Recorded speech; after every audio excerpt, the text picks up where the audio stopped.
things will happen. So The only way, I mean, if he's not on the show, Howard, I can't do anything. Right. Well, go try to figure that out, how you explain that to him. I don't understand how he doesn't understand it. But here it is, and I'll try and work through this with Eric. I'll read these out loud, and I'll tell you what I'm comfortable with. First, I will do the reading of the 10 demandments, as Eric calls them. He says, these are my demands for coming back on the show. Now, I didn't ask him to come back on the show. Nobody was looking for him. I did it. Okay. Here we go. Number 1, the nickname Eric the Midget will be gone forever. Also, you cannot use the word midget at all anymore on the show. Even when he's not here? That's right. Callers can't use the word. Oh, my God. The staff can't use the word. He says, look, I know for a fact from tweeting with one of the WWE superstars that is a little person, and also from meeting and talking to Marty Kleba, you remember Marty the Midget? Yes. That I am not the only little person that hates that word and wishes that word would just go away. Okay, so anyway, that's the first demand. That's just one. That's one. Number 2.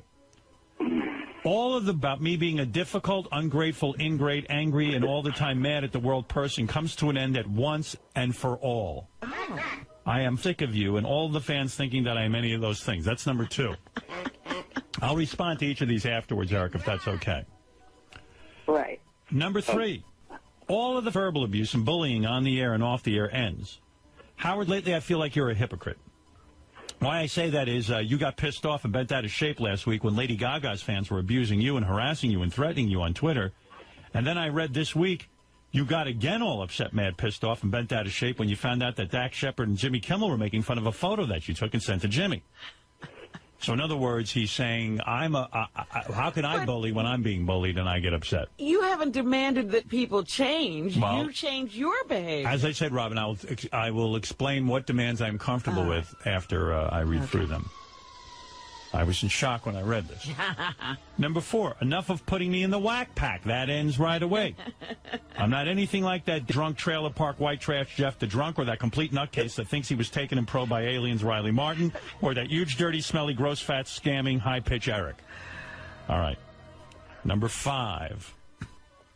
Howard, you say you have many connections? Well, I want you to put those connections to use. Oh, my goodness. And help out Johnny get me more acting gigs. I mean, 2 acting gigs in 8 years is pathetic for someone who says that he has a lot of connections. Eric the actor. Also, it would have been 10. Also, get me on game shows so I can make some extra money. Oh, my goodness. Number 6 out of the 10 demandments.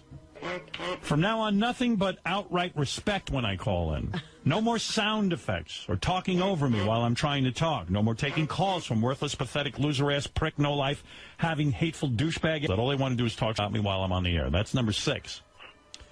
Number 7. I want set call times. I no longer want to be on hold for hours. All right, number 8. I demand that I take Steve Langford's spot on the Howard 100 News team as a West Coast member of the team. Is that right? Since they have an open spot from Langford leaving, I'd like to make whatever he made a week. I would focus on celebrity news, movies, red carpet interviews, and other entertainment stuff. So he just wants Steve's job. Yeah. Hey, at least he doesn't want your job. I haven't gone anywhere. Number 9. Also, trips to Las Vegas, Disney World, Disneyland, and other places that I would like to visit. More trips up to the Bunny Ranch, also the Playboy Mansion, and what? And trips to see WWE and TNA wrestling pay-per-view and non-pay-per-view shows, UFC pay-per-view in this country. Also tickets to the remaining home games of this season for the Oakland A's and San Francisco Giants playoffs, and World Series tickets if one or both of them make it in. 2012 season tickets for both teams, tickets for both the San Francisco 49ers and Oakland Raiders. Okay, that's number 9. Wow, I can't wait for 10. And number 10, Eric, if I have it right, this is the final request that has to be met in order to make it worth returning to the show. During baseball spring training next year, we do a series for charity best of 7 your baseball or softball team with you coaching. If you want to play, there's something about me coaching. It's very confusing, and I'm not sure what that is. Okay. Now, Johnny, as Eric's representative, I am going to... Did you talk to him about these demands, Johnny? Yes, Robin, I did. Oh. What did you say about them? I said that they were unrealistic. What did Eric say? He said you. All right. But that's about as far as I was able to go with that negotiation. I'm thinking of making a counteroffer right now. All right, here's my counteroffer. If he comes back on the show, Johnny, take a note. You have a pen? Yeah. All right. I'm getting it right now. Here's my offer. If Eric comes on the show, I offer him a sandwich, and I'll lock him in a pet cage. Sandwich and pet cage. All right, first of all, Eric, let me take it seriously now. All right, here we go. Eric, number one, the name Eric the Midget. That is your name. No, it's not. I don't see how you... It's the name people know you by. It's your... Sometimes people don't get to... That is a disrespectful, ignorant word. But, Eric, I can't prevent the callers from calling you Eric the Midget. Let's say I stop calling you Eric the Midget. Let's say I call you Eric the Actor. Okay? Let's say I agree to that. And let's say Robin agrees to it. I don't think I've ever called you Eric the Midget. Eric the complaining midget. Maybe I called you that. But, Eric, I'm pretty sure you called him that. I can't stop the world from calling you Eric the Midget. Eric the annoying midget. Do you understand that? That I can't promise you that? He can't guarantee that, Eric. Somebody may refer to you as that. Eric the loudmouth midget. Okay. Fred, stop with those now. Eric the obnoxious midget. All right. Eric, number two. The idea of you being ungrateful or angry. Listen, when you're a celebrity, which you are, people are going to have a... Listen, people bash me all day on that Twitter and on the phone. How can I mean, if people feel you're ungrateful or angry or this or that, that comes with fame. I can't stop that. Okay. Yeah. I mean, but if if we notice that something you're doing seems angry, belligerent, ungrateful, we have to point it out. Yes, Gary. Hey, can I just address something about the name part? Yes. Because, okay, so I'm looking at the Hollywood Reporter from a couple of weeks ago. Right. There's a pretty well-known executive producer of the show Alcatraz. Her name is Elizabeth Sarnoff. So they asked her, what are some things you would do if you were running TV? She said, I would have more manlyhood on The Bachelor, and I would have more Eric the Midget on Fringe. Meaning, you are known as Eric the Midget now in Hollywood. Did you know by that, a major Eric? producer. A producer? Humongous still. Now, do you want her not to be able to find you? No. Eric? No, but it's Eric, the actor. I am an actor. I'm not a midget. How about Eric the Midget actor? No. Just be bold. But what Gary's point is, you've become so synonymous with that name that even if I stopped calling you that, It has a life of its own. Yeah, I mean, this is a major Hollywood producer who's advocating. Yeah. He was a New York Times crossword puzzle, Eric the Midget. Right. Oh, yeah, but by the way, that's something I would still have yet to get back from you, Johnny. I got it. What, you lent him your copy?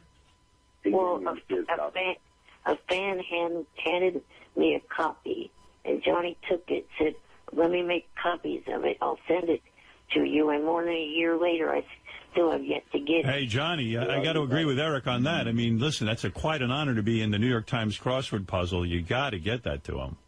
I will get that to him. Yeah, but that's a side negotiation. That has nothing to do with That us. has nothing to do with me, though. That's between you and your agent, Johnny Fratto. All right. Now, Eric, number 3, all the verbal abuse, all of this you call verbal abuse. Look, if the fans are bullying you, what can I do? Either you don't want your fame, Eric. Or you do. Number 4, enough of putting me in the whack pack. Listen, what difference does it make where I put you? You don't have to associate with the whack pack. Eric, the Black Packer. I'd rather be associated with a friend that I've made named Jim from Raleigh, who is considered a regular caller, not considered a whack pack. Everyone figures you're whack pack. I'll tell you why. You're part of the characters, you're part of the crew, you're part of the fun of the show. You don't have to consider yourself part of the whack pack. But people do. They do lump you in with that. Is Marianne from Brooklyn? Marianne from Brooklyn is not in the whack pack. She's not in the whack pack. No. She's too normal. King of All Blacks in the whack pack? Yes. He is? No, Okay. He's not. All right. No.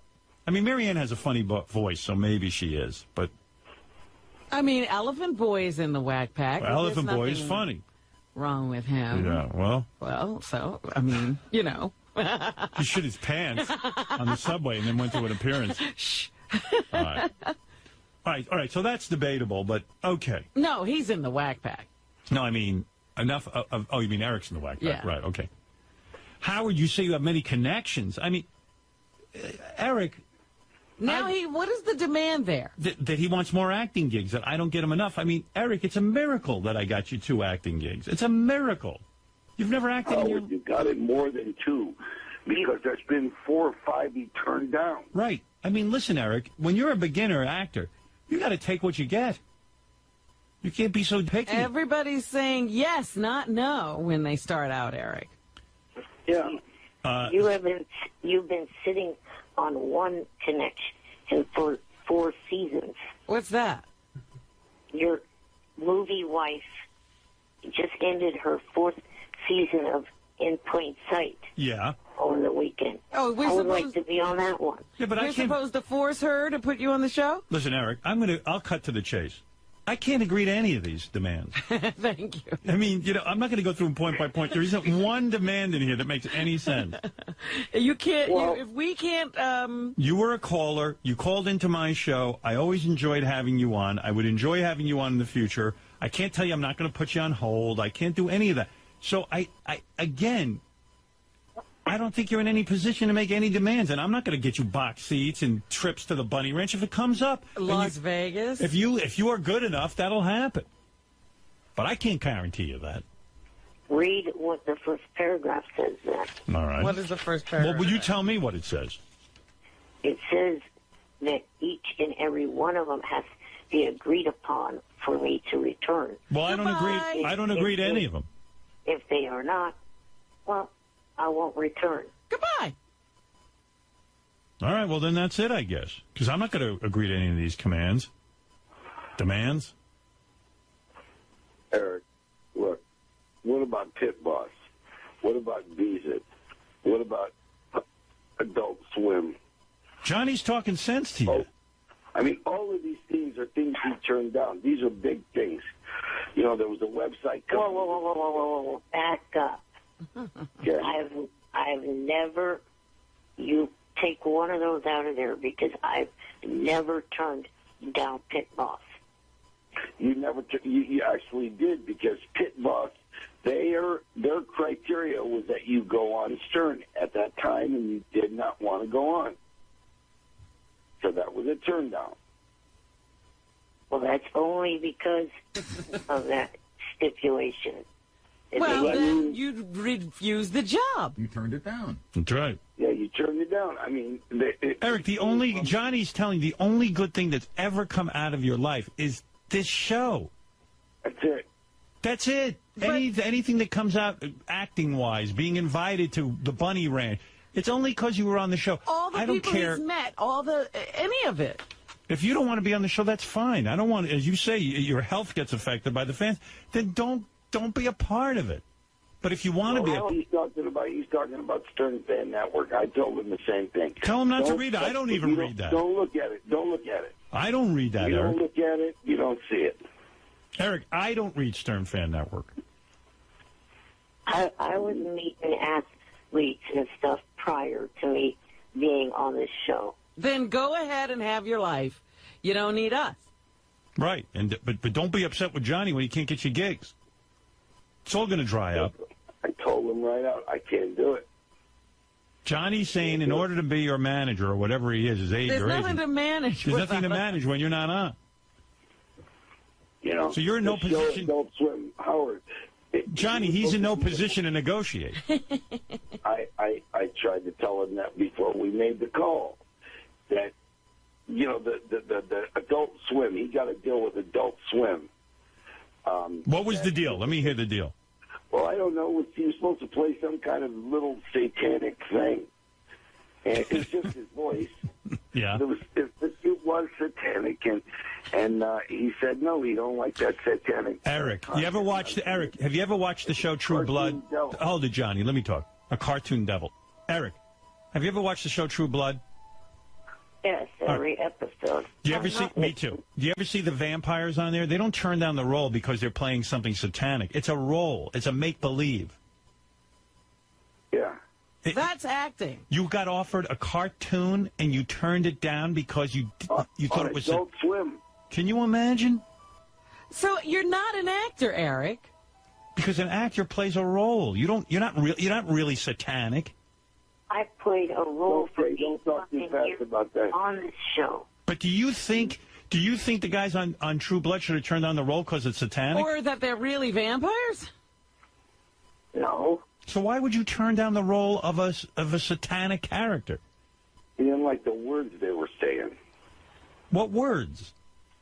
I don't even know. What were the words, Eric? I don't remember the lines of dialogue now. Because Yeah, but Eric, every line in your email to me is for you. Yeah, what words do you object to? Yeah, I mean, where are there words that you could object to? You got the foulest little mouth I ever heard. I mean, what is this? Unbelievable. And then Howard, you got to understand that he gets mad at me. And I mean, he gets mad at me. I know. The guy from voicemails. And he gets mad. I got big kids. I've got a 9-year-old and a 2-year-old, 2.5-year-old. Right. It's got a young wife. 9-year-old wants me to throw baseballs all day at him, which I can't do. Oh. Because my ankles are killing me. Of course, you're an old man. My ankles are killing me for picking up the 2-year-old and chasing him. Yeah, he's the same age I am. I got a grandson now that exposes himself to everybody that he... Eric, in other words, let me interpret for Eric. What Johnny is saying, Eric, the guy's got a very busy life. He's willing to help you out, but you got to help yourself. You got to understand, when you turn down a major cartoon because you think it's satanic, that's like saying I turned on the role of a vampire on True Blood because it's satanic. That's absurd. Or he's not it's not even a human it's a cartoon. Yeah, it's a cartoon. Nobody can even see him. Eric, it was a cartoon you turned down. Do you understand my point? Cartoon. Am I getting through to you at all? Yes, I understand that. Yeah, you need someone to talk sense to you. I'm in show business. I didn't turn down roles. Midget, came with a wonderful, wonderful offer. There was another company that did porn that came. All right, porn I understand he doesn't want to do. That I understand. Well, I'm not talking about doing porn. It wasn't for porn to make a porn movie.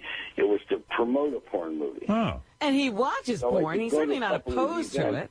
And he didn't want to do those events. Eric, why wouldn't you promote a porn? You went to the Bunny Ranch. You love porn stars. Why wouldn't you? I know, I'm like, Johnny, are you referring to the Vanessa Blue website? Right. Oh. Yeah.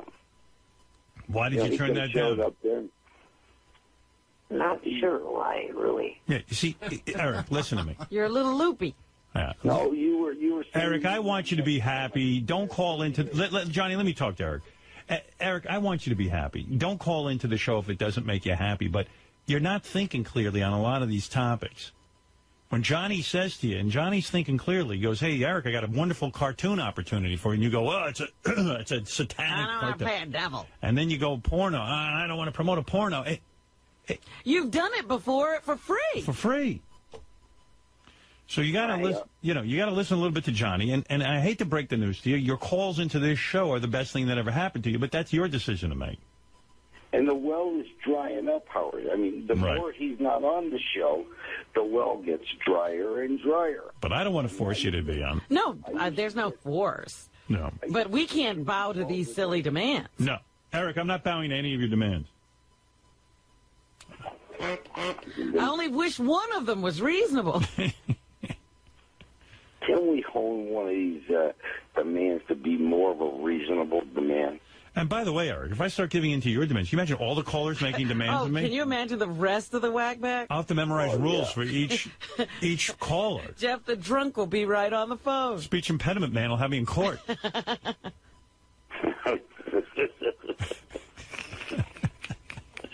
Let's see what the fans think. Maybe I'm wrong. Let me hear what the fans think. Of course, I think you probably screwed up any chance of me ever doing another J.J. Abrams show. Why is that? The pirated movie. Well, what has it got to do with me? Didn't Gary just read? Your name was supposedly on the cover. Yeah, but I can't do anything about that listen, I got a letter from a woman, by the way, Eric, who tells me in the letter that what these guys do, she has a husband who knows a guy.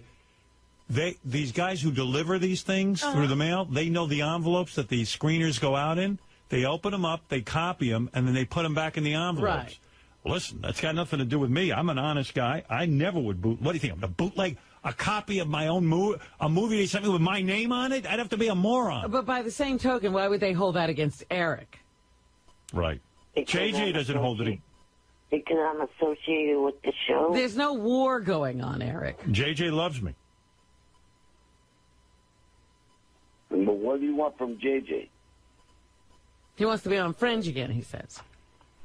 Well, I don't know how I would be able to be back on that show. Of course you could be back on the show. You could be another character. You could have had an evil twin. Yeah, you could be a parrot. They could put you in a cage and put a costume on you. And Howard, he got a call today from Robert Mills. There you He got a call about being on that show. What is that show, Eric?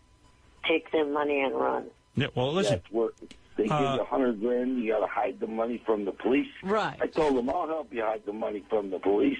That's one thing I do know how to do. Yeah, Johnny should be on that show. Yeah, they'll never find it. Well, let me tell you about that, Eric, that offer. Bobby Mills is a personal friend of mine. That's right. Number two, Ralph was talking to Bobby and came up with the idea that he should be on it with you, Eric. All this comes from the show. But you don't recognize it.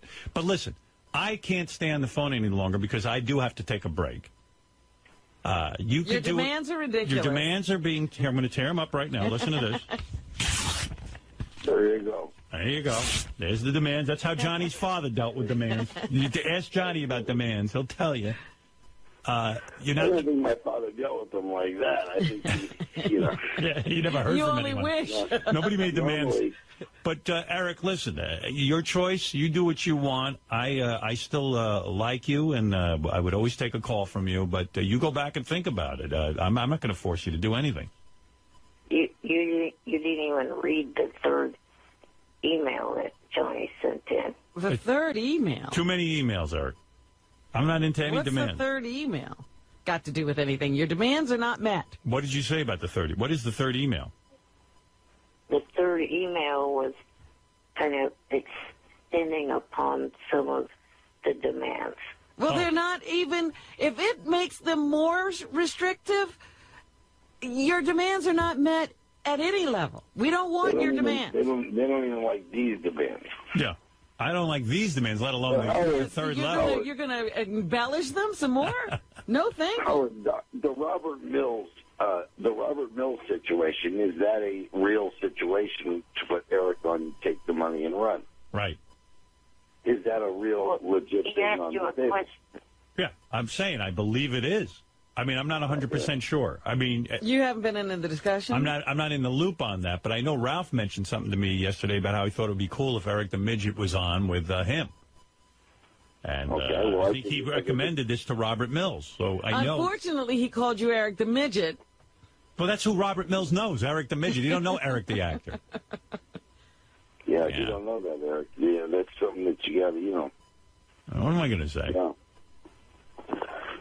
Yeah, there's a way to do this. There's a way to do this. What do we do? He's the boss. Well, listen, Johnny, you've laid it out for him 100 times. Eric, We're not It's like your... I told him, I said, listen to me, you guys. I got a 9-year-old. I got a 2.5-year-old that's the uncle to his 3-year-old grandson. Johnny, these demands. Johnny, tell your client Here we go, upside down. Johnny, tell your client these demands are ridiculous. I mean, look at this demand. Eric demands to be made a Supreme Court justice if he calls into the show.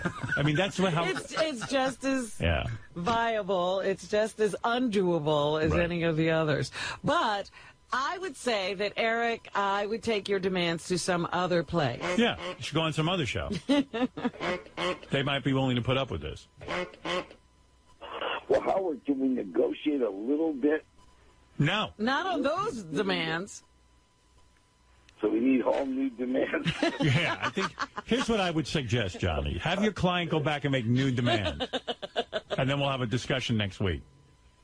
All right. All right. We're going to come up with reasonable new demands. Yeah, reasonable. Yes, Eric. I'm still holding a bit of a grudge against Johnny. For a couple of years ago, Johnny Jr. and a friend went down to Miami to be on SmackDown, and I didn't even get invited to it.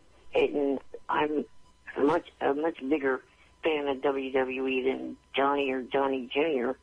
Well, we Eric, went down there, Eric, to bring choppers down there for the WWE Divas that we were working. That wasn't just a trip. That was a work trip. Johnny, it works. Well, you didn't. Johnny has a chopper business, Eric. But we can't negotiate that for you with Johnny. Johnny, don't you take Eric everywhere with you, even when you're on business?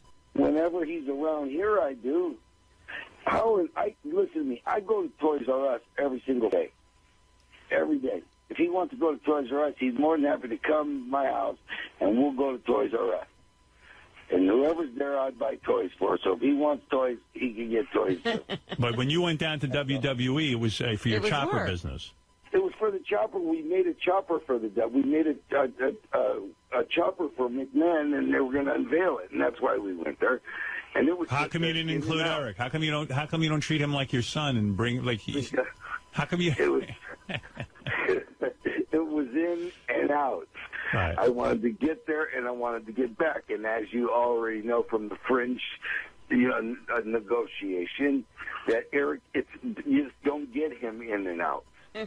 See? Maybe you should, Johnny, maybe you should breastfeed Eric as well.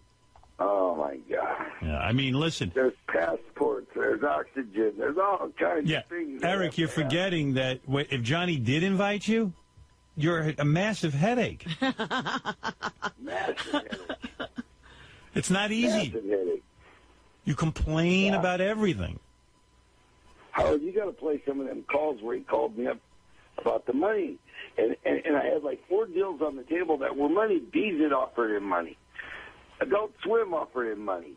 Shorty offered him money and to get on the show, to call into the show, to promote the show, which he did not want to do, promote. Eric, you mentioned you mentioned Marty Kleba. I know Marty. Marty took all kind of work when he got his career going. Right. He didn't sit there and turn down a cartoon.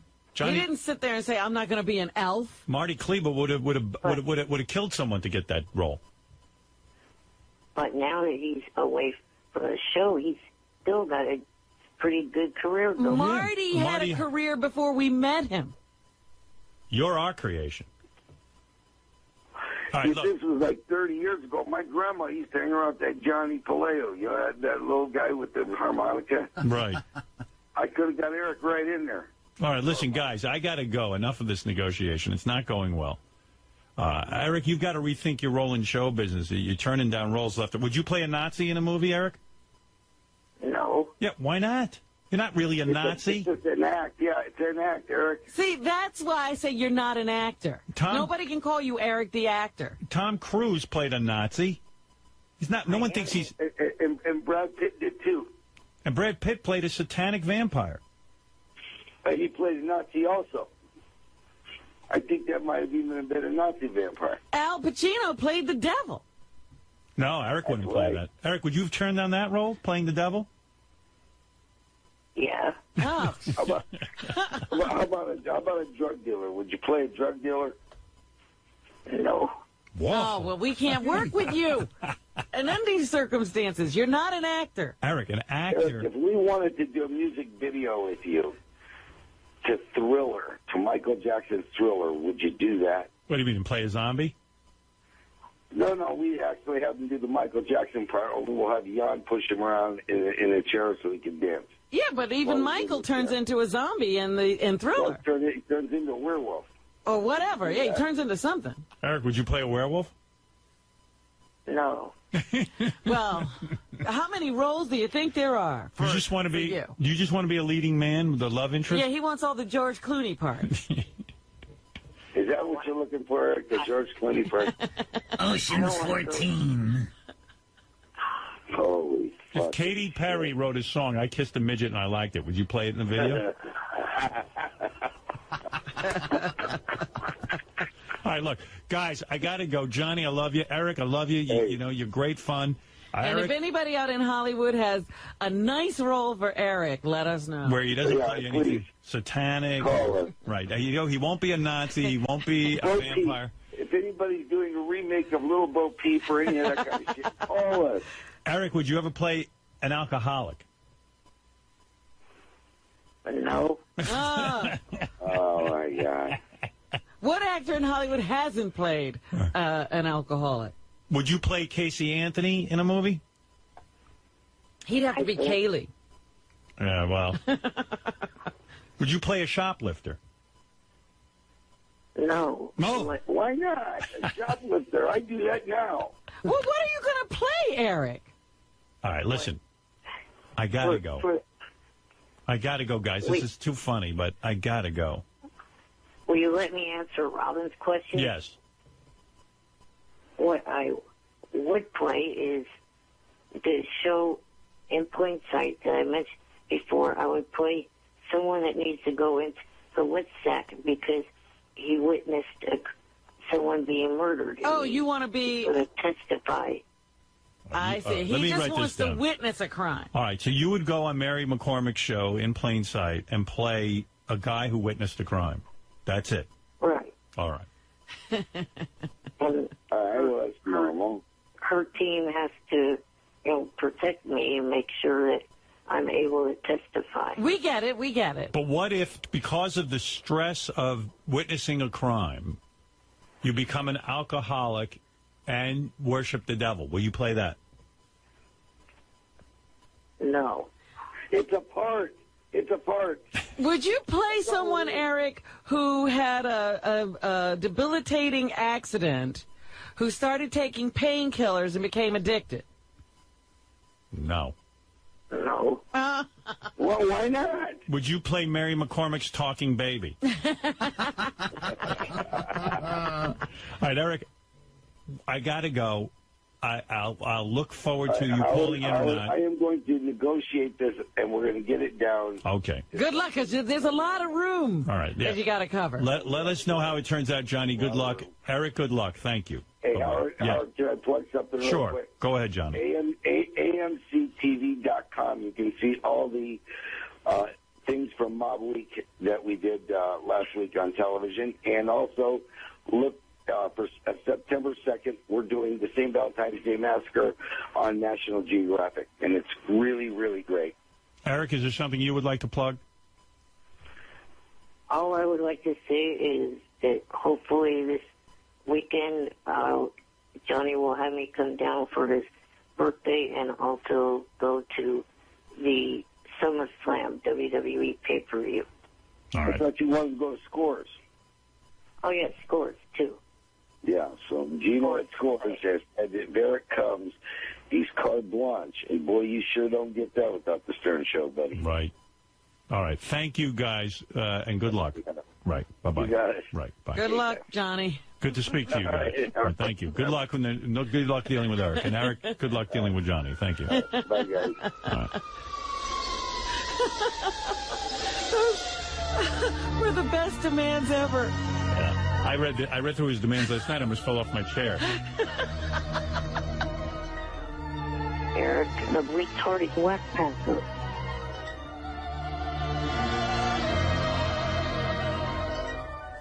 Eric, the complaining whack packer.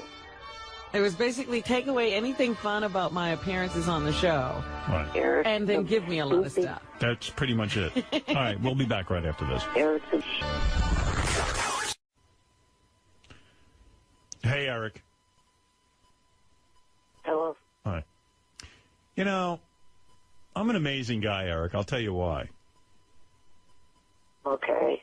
No matter how much abuse you heap on me,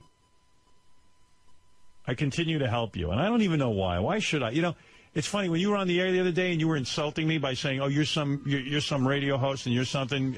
In 8 years, you've only got me 2 acting jobs, which I think is an amazingly nice thing I've done for you. For a guy who doesn't act. And you continually tell me how I'm a piece of shit. But all of a sudden, I get a call. You say on the air, gee, I wish I could be a Mary McCormick show in plain sight. Next thing I know, John Strauss is on the phone saying, oh, I'll write Eric in. Well, basically what he said to you was not, I wish I could.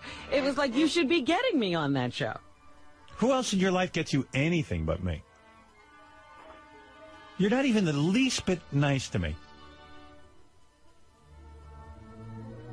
Well, it's funny you use the word abusing you. Yes, you're abusive. I don't get that on my end. That's true. From you and your fans. Again, we can't take responsibility for what audience members or listeners write, Eric. And Robin, get it right. I am an actor. I've been acting for 8 years on this show. Acting what? My real personality is nothing like what you are hearing now. Oh, come on. I'm fucking retarded. Eric, this is so you. It's not acting. Besides, Eric, how are you? Oh, John, hi. Hold on 1 second here. I'm in the middle of a discussion with Eric before I let him on the phone with you. We're arguing with Eric. We're in the middle of an argument with Eric. Eric, how are you an actor? I say to you the other day, would you play a bad guy? And you're like, no. Yeah, you won't be a drug addict. You won't be a criminal. Hey, John, what kind of role do you have in mind for Eric? Not that I'm allowing this to happen yet, because Eric owes me an apology. Well, we're a few months away from actually shooting. We just started up again with our writing staff, so we're talking about different story areas. So this would be the time. This would be the time. You know, I really just I had heard the list of demands last week and thought, I called Mary and, we discussed it and thought, well, maybe we could make some arrangements to Eric to have you on for... Yeah, but did you hear he won't even play? Hey, listen to this. Hey, Eric. Yes. Would you ever play a stalker? No, because I've been accused of that in real life, and I haven't. All right, so you don't understand that no one would think you were a stalker. It's a character you play. I've already been called a stalker by but you so what? and the show. What? All right, let me ask you this. Would you play a person who killed a dog? As much as I love dogs, I'd have to say no to that. Okay. Would you play a crystal meth addict who watches kiddie porn? Probably not. Mm-hmm. Would you play a little person who hides in a diaper hamper at a daycare center?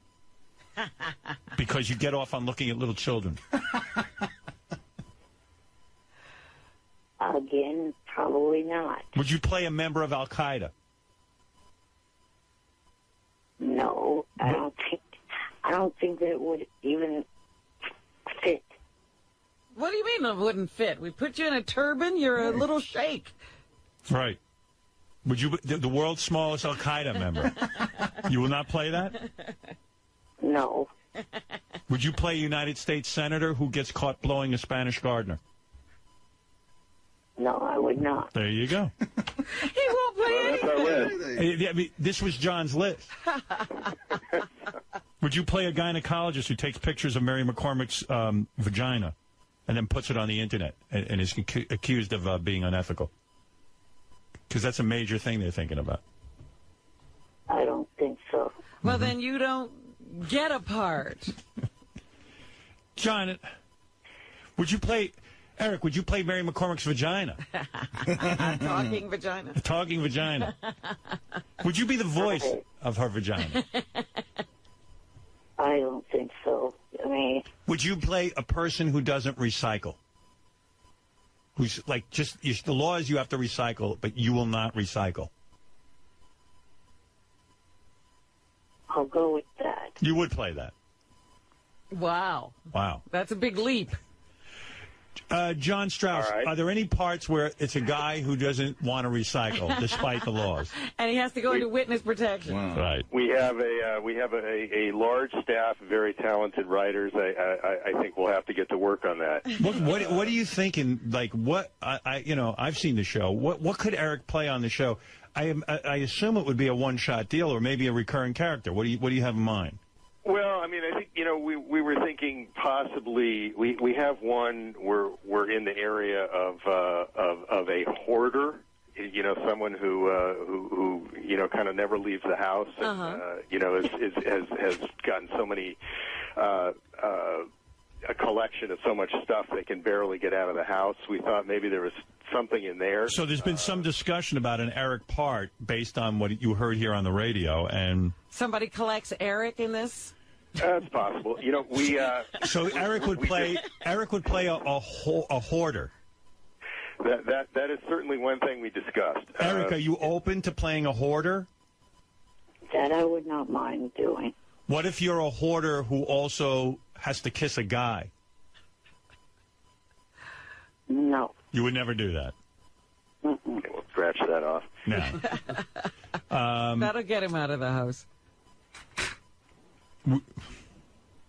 You would not play a gay hoarder? No. Wow. Robin Williams was in that fantastic movie where he played a gay man. You know what I'm talking about, Robin? Robin Williams? Yes. Wasn't he in La Cage aux Folles? Yes. Oh, yes. I completely forgot about that. I mean, Robin Williams is not gay, but he played a gay guy. You can't play a gay hoarder? No. Wow. All the greats have played gay. Of course. Tom Hanks. He won an Academy Award. Absolutely. How is this guy an actor?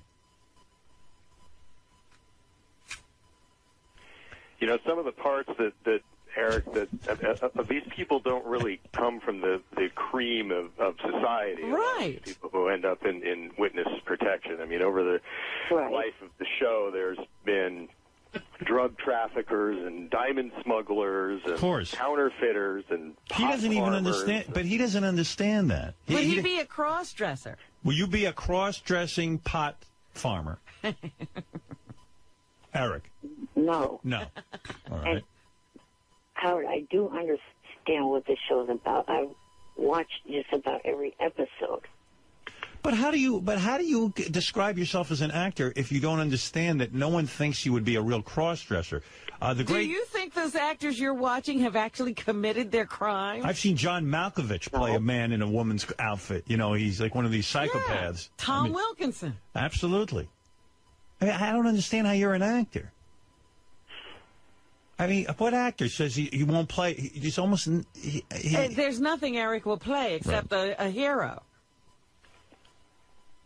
We actually do have an area that we're talking about that does take place in the world of drag queens. Go ahead. Believe it or not. And what would Eric be required to do? Well, it's possible that he could be. We do have one of our WITSEC inspectors going undercover in a club, and he could be in that club. So Eric would be required to go undercover. Let's say he's on the show. He assists by going undercover. He's a federal agent. He's a federal agent? Right. Wow. I don't think that's what he had in mind. No. Eric goes undercover as... Is that what you're referring to? No, I think he would be like a club member, like he's one of the people who hangs out in this club. Oh, he agrees to wear like a wire or something? Yeah, well, or that's a possibility, the wire, or he could just be actually in the club, part of that scene. Yeah. They could maybe interview him, ask him a question or two. Right, in other words, he might even... that they're looking for. Right, like in other words, Mary or somebody walks in and goes, hey, what do you know about this? And right. Exactly. I see. An informant. Very good. Eric, would you play that? No. Oh. Wow. Okay. me. Well, I mean, you ever hear of it? Here's a chance to go on. This is an actor, and he wonders why you haven't gotten him more roles. He says no to most things. John, what are you in your 5th season on this show? Yeah, we will be beginning season 5, yes. Yeah, here is a hit show. Stars beautiful Mary McCormick, Yes. who played my wife in the movie.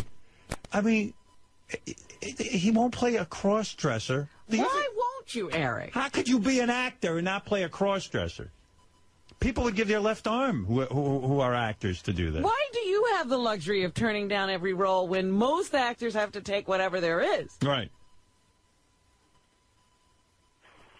Just don't feel like playing someone like that. Mm-hmm. Then you're not an actor. Do you understand that? You can't pick and choose. I feel that as an actor, if you take a role that you don't like, you're not going to perform well. And if you take a role you do like, you're going to give it all you got and do a good performance. Would you play a white supremacist? No. How about a hitman? Would you play a hitman? I don't know how that would work. I mean, You kill people. I've never seen a hitman that's a little person in a wheelchair before. That's what makes you unique. Right. What a plot line. But you think little people don't kill people? Hey, Eric, can I ask you a question? Considering all the things you said no to, what was it about the role that allowed your head to explode that you liked? Well, that was kind of hit on me after I accepted it. I couldn't really back out. Oh. So you would have turned that down? They came up with that after I had said yes. Right, but I'm saying if you would have known in advance that your head was going to explode, would you have turned it down? I don't know if I would or not. How about, would you play a guy who lives in a cuckoo clock? I'm serious. I don't see how that could even fit into that show. Right. Well, Con John, man? would you play a con man? Someone who rips people off? Yeah, I would go for that. No. John, do you see him with many lines or just like one or two? I don't think he can handle more than two. Yeah, I think we were in the neighborhood of 2 lines. I handle more than 2 in the show Fringe. Ideally, how many lines, Eric, would you feel comfortable with? Yeah, weren't you complaining that you had too many lines? And too much we don't want to overwork you. Yeah. Well, to me, that was pretty much because that was my second acting gig. I didn't have much experience doing that, and I didn't know if I could handle a whole long bit of dialogue. All right. So you're ready to do this. Do you really think I should help you with this, Eric? The way you talk about me and the way you boycott the show, do you think I should help you with this? Tell me why I should. Well, it would be nice. It would help your karma go in reverse.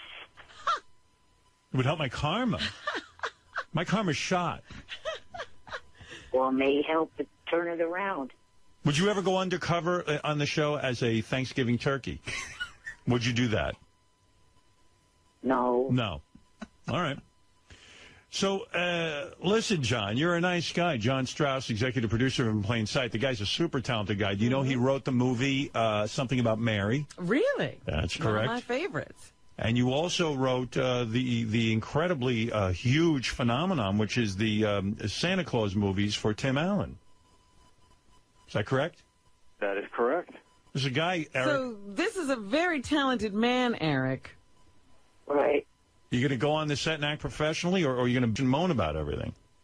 I acted professionally on the 2 sets that I've been on so far. Yeah. And, John, you have something in mind for him. Yeah, we have a few different things. I really just wanted to, to see what kind of latitude we have. And Not much. Now you know. Yeah, a little on the narrow side. Why don't you write apart from a man who thinks he's an Ewok from the Star Wars movies? Eric, are you good with that? Would you play a guy who believes he's an Ewok? I guess I'd go with that. Okay. You have to get into the costume. You would dress up as an Ewok? those Ewok costumes, no one sees who's in them because they Right.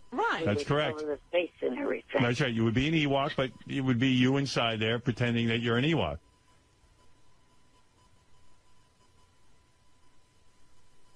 All right. I'd have to think about that. All right. All right, so in review, Hoarder, we're okay with. You're okay with Hoarder? Yes. All right. Con Man. Con Man, where did we leave it on the cross-dressing bar? No.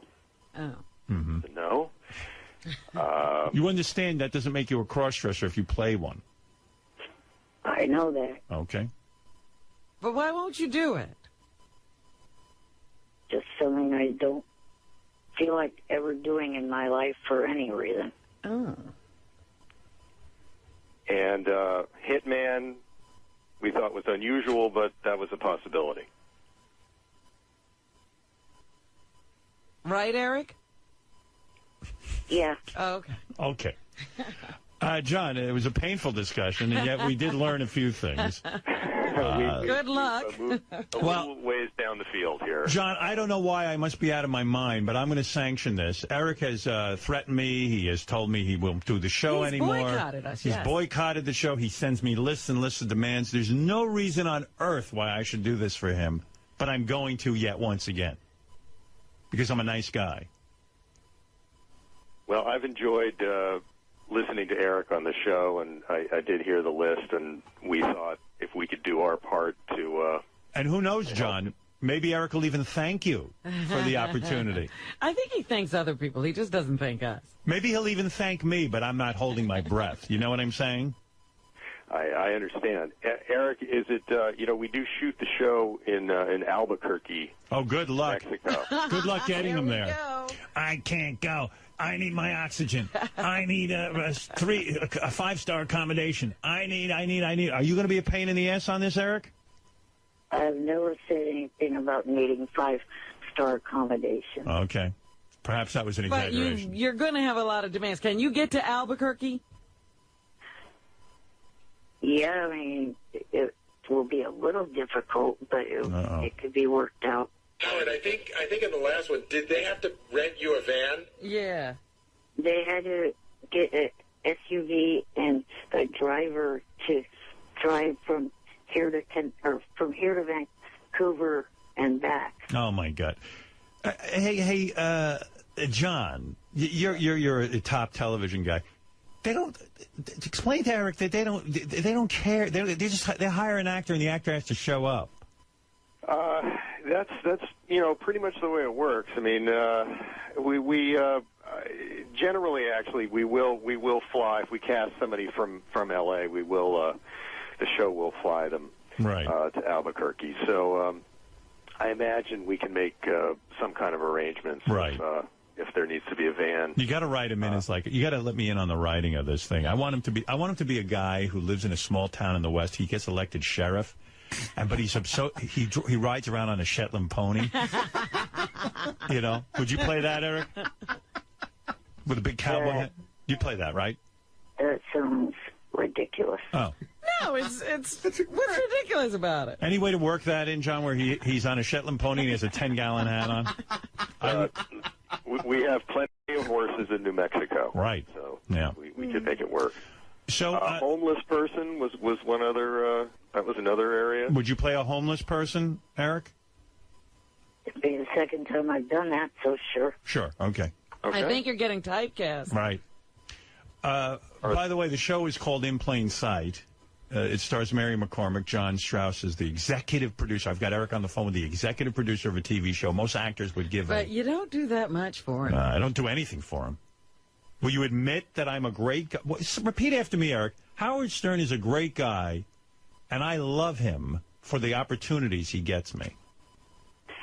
Howard Stern is a great guy, and I love him for the opportunities that he gets me. Thank you. Wow.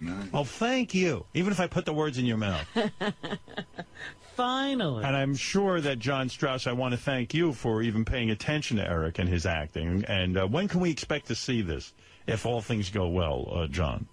It's going to be a while. We start shooting again in January, so we'd probably be airing, in next March. So we've got some time to iron this out. All right, good. And I can certainly come back with some lists.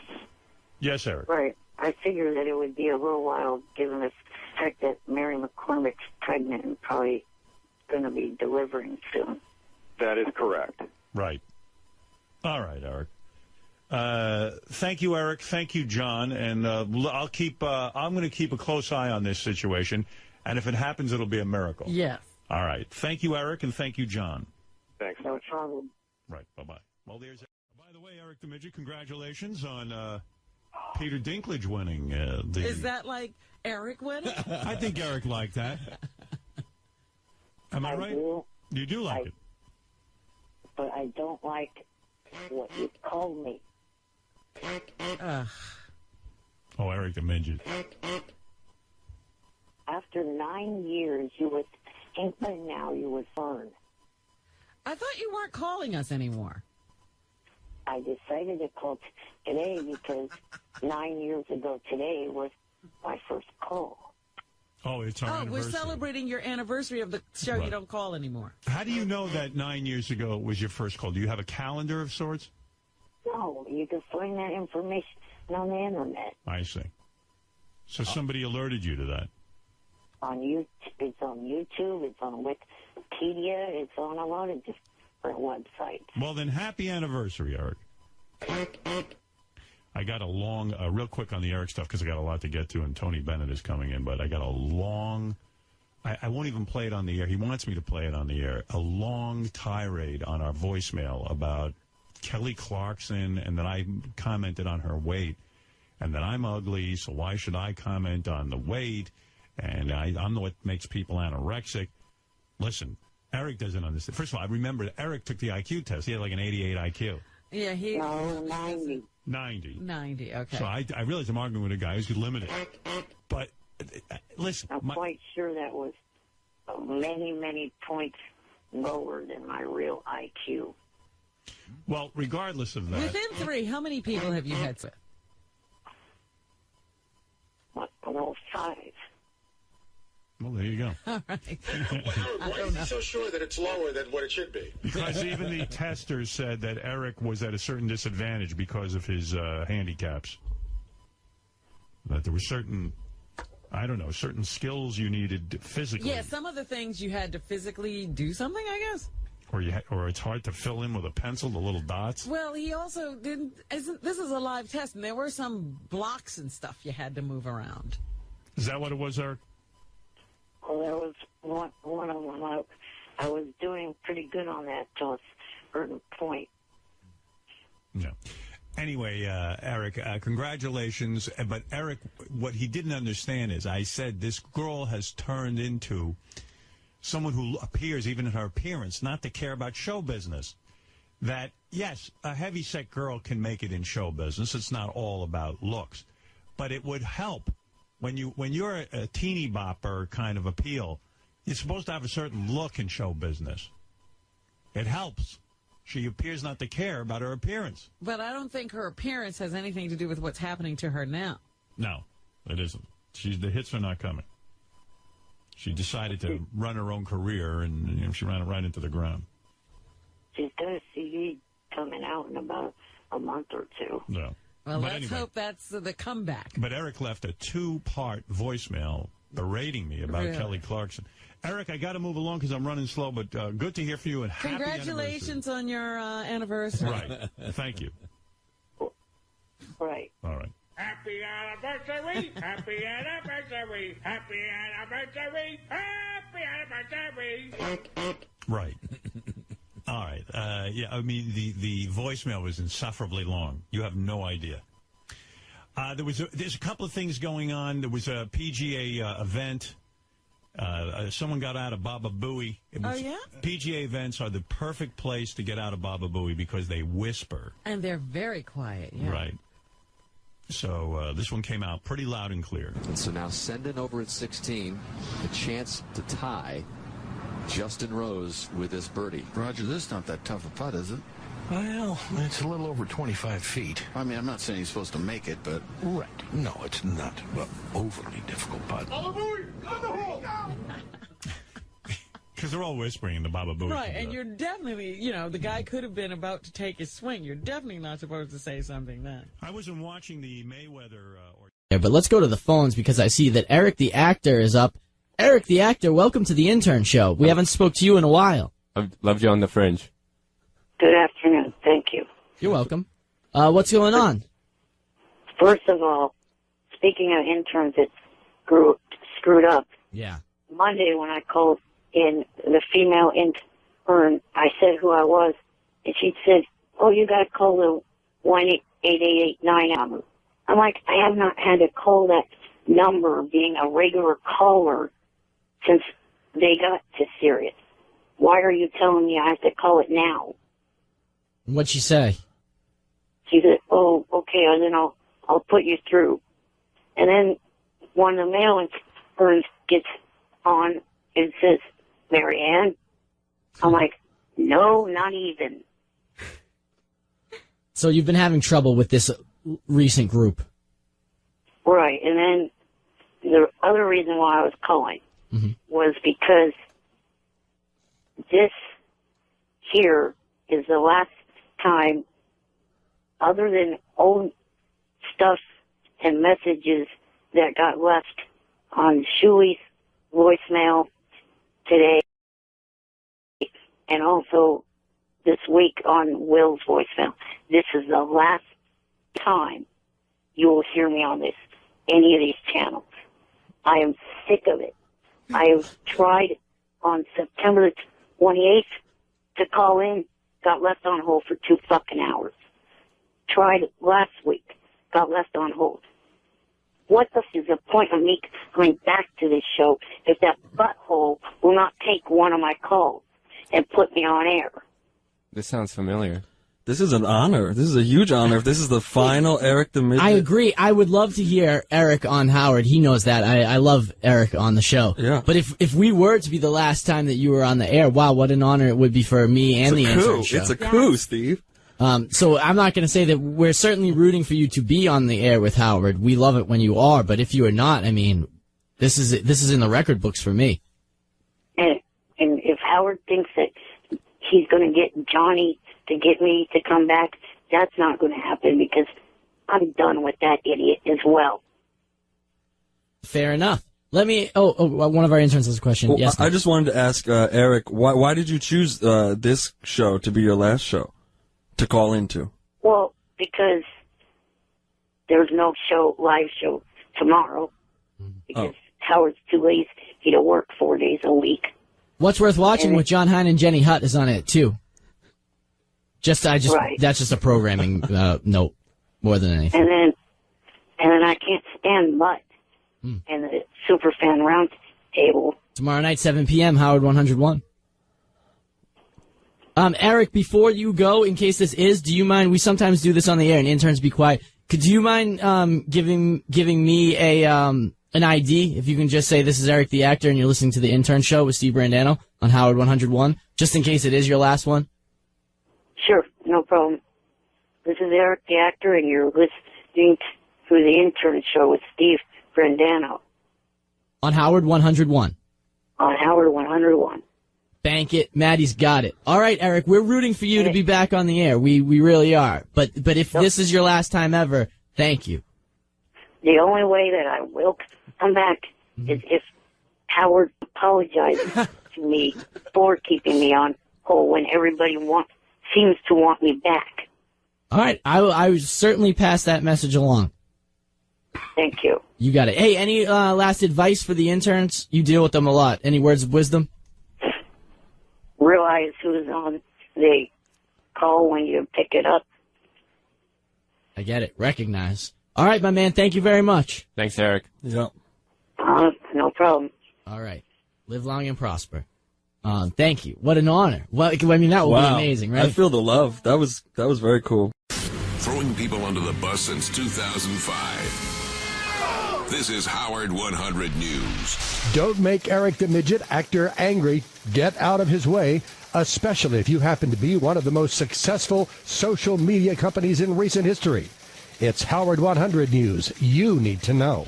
Howard 100 News you need to know. I wanted this to get out there, too, because there is a person with an identical twin Twitter account that is trying to be me. Eric the actor is frustrated with a little thing called Twitter. Eric has had problems in the past with Twitter and has decided to open a new account because of it. Well, the new account is open, and the problems are continuing. This person opened an extremely new one within the last 24 hours or so ago, and he's tweeted to Jerry Borash and other people that I've tweeted to, trying to pass himself off as me, and he just wanted to make sure that they realize that that is not me, because he says some really stupid shit. And we all know Eric would never do or say anything stupid.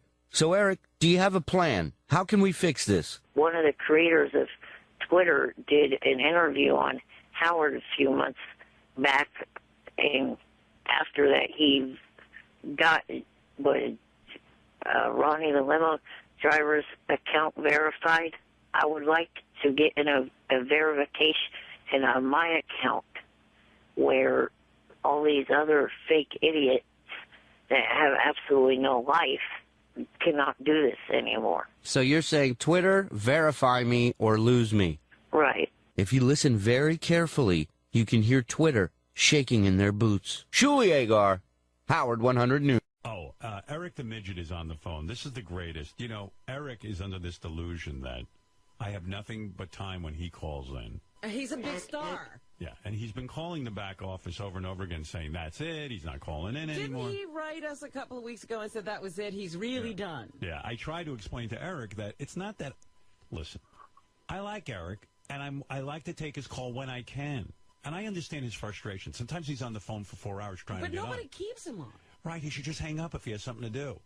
But he doesn't have anything to do. Right. Poor thing. Eric, hi. Yes. Did you hear what Robin and I were just saying? That you don't have to hang on the phone when you call. And you could try, and if you don't get on in 10 minutes, to hang up. It's so simple. It would ease your frustration. Of course.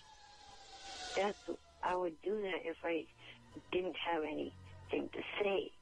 No, but we are taking your call. Right. In other words, take the attitude that, like, let's say you have something to say. And you say, I want to call into the Stern Show. And let's say we don't pick up after 10 minutes. You say, okay, I gave it a shot. Didn't work. Maybe I'll try later. Right. What about that attitude? So simple, right? That's reasonable. What do you think? Yeah, I guess, but I'm not under any delusion. I'm not a delusional person. No, you are. No, I'm not. Do you ever listen to your own voicemail? It's insane. Here, wait, listen to this. Is Eric. Eric, listen like it's not you, okay? If you can. What was that noise? Did you just expire? No. Eric, listen to your own voicemail to me, and then comment, but pretend it's not you. Listen. Hey, Gary, I'm leaving this message in hopes that maybe, unlike all the previous messages I left on Will's voicemail, and also all my calls of the last month or so, that this message would not get ignored. And then I would receive a call in the morning during Wednesday's show. I've been trying to be a part of this show for the last month. I've come back. Remember, back at the end of July, Johnny reluctantly got me to come back. I had no intentions of coming back. I would still not have made one call. Why does everything in your life have to be either or? You can know come what's back. funny to me? Yeah. He reluctantly came back, and we won't even let him back. Right. now he's screaming, why do you guys want me back? I And then came back, and now you won't even pick up. Eric, listen to me. I hate to tell you this. You're a caller to a show. So If you don't get through, don't get angry. Just hang up and go on with your day. This is crazy. Try tomorrow. Or don't. If you really want to talk. First of all, are you back on the show or not? Yes, but not on a regular basis like I used to be. Right, because a lot of times I get too busy. And, Eric, we're only doing... No, not only that. I'm not actually calling in on an everyday basis just like I used to. Right, which is fine. Whenever But, you know, we're doing fewer shows. That's and right. they're pretty jam-packed, these shows. There's very little time for nonsense. Maybe it wouldn't be jam-packed if you worked 4 days a week. That's right, but I don't want to. There's a thought. By the way, all of December we will be on 4 days a week. Maybe you'll get on. Yeah, we might need you. All right, Eric, listen. I tell you what, I'm not going to keep you on too long, but a couple of weeks ago I did want to speak to you. Oh, yeah, you had something. Well, now I got something new for him because he blew it on this one. They were looking for a guy to manage the bunny ranch. What? Yeah, like to be the ambassador. So I had said to them, hey, what about Eric? He loves the bunny ranch. He'd have to relocate. I mean, I think he'd actually have to live there. Oh, my God. But he'd get laid every day. It was Eric, you didn't get in touch with us? Yeah, so I tried. Then it was at the point where he wasn't talking to us. So I said to Gary, no, tell him to call in. I got the perfect job. He didn't call in. Wow. And that's it. Well, Gary never told me that. Yeah, because Gary said Eric doesn't want to come on the air anymore. You see, so don't put that out there. Just kind of be a guy. When you can call in and you get through, you get through. And if you don't get all pissy. Look at what you missed out on. Acting like an angry woman. All right, forget that job. I got another one for you. You ready for this? Okay. All right, listen to this one. I get a call the other day. Someone says, is Eric really an actor? I said, yeah, he wants to act. So you know the girl who played my wife in the movie? Yes. Mary McCormick. Right. She's got her own show. He knows that. Yeah, I asked to be on it a couple months back. All right, so guess what your hero Howard, and please call me hero.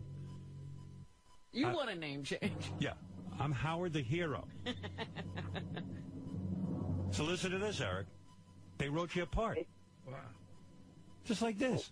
We've been in touch with the guy. That's what we've been working on. 4 lines. Yeah, you got 4 lines. Should have told him what he'd be playing? Yeah, and by the way, tell him the guy who arranged all this and all that, too. It's the guy who's a showrunner for the show In Plain Sight. It's a guy. You know what a showrunner is?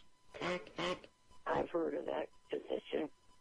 The position is he's the whole deal on the show. He's like the producer, right? He's everything. He writes, he produces. The producer blows him, okay? Ooh. Showrunner. You need a good showrunner. He's the man in charge. He's the man in charge, that's right. Go ahead. It's a 4-line part where Eric will be playing the landlord of a building where a hoarder lives, and Eric complains to the hoarder about the mess. Can you do that, Eric? Can Eric complain? Listen, you couldn't write a better part for this kid. Is it a part you'll take? Yes. And then your head explodes. Your head doesn't explode. That sounds good to me. How cool. See? And you call up yelling and screaming at people. Then you're yelling and you're all worked up. Meanwhile, behind the scenes, I'm working for you. The only reason you're getting this chance is because I know Mary and I know the guys, and they're willing to put you on. Right. You also know a lot of people that are involved in TV shows. How about thank you before you start begging again? Haven't heard one thank you. Yeah, he's already about to tell you what you didn't do for him. You haven't done enough. Oh, my God. Eric, I don't do this for anybody. Excuse me for bypassing that thank you. You're welcome. Was that a thank you? No, he hasn't done it yet. He said, forgive me for bypassing. He still never thanked you. Excuse me, but he hasn't thanked you. But I do forgive you for bypassing the thank you. Now. Thank you for that. All right. You're welcome, Eric. Beat it out of him. Yeah. Now, when is Eric required to go to work? I mean, I know they got to deal with him. Well, the guy said, he wanted to know what to do next. I see. So, Eric, what is the best way? Is Johnny still your manager? Is there a contact person? Well, I believe I will give him a second, I don't know, it's maybe more than second chance to deal with this. And, you know, this will smooth things over between Johnny and I if he gets this done. All right, so Johnny and you have not been speaking? Really? Not really. And so you will call Johnny and say, Johnny, will you handle this particular job for me? Yeah, hopefully he's awake now listening to this.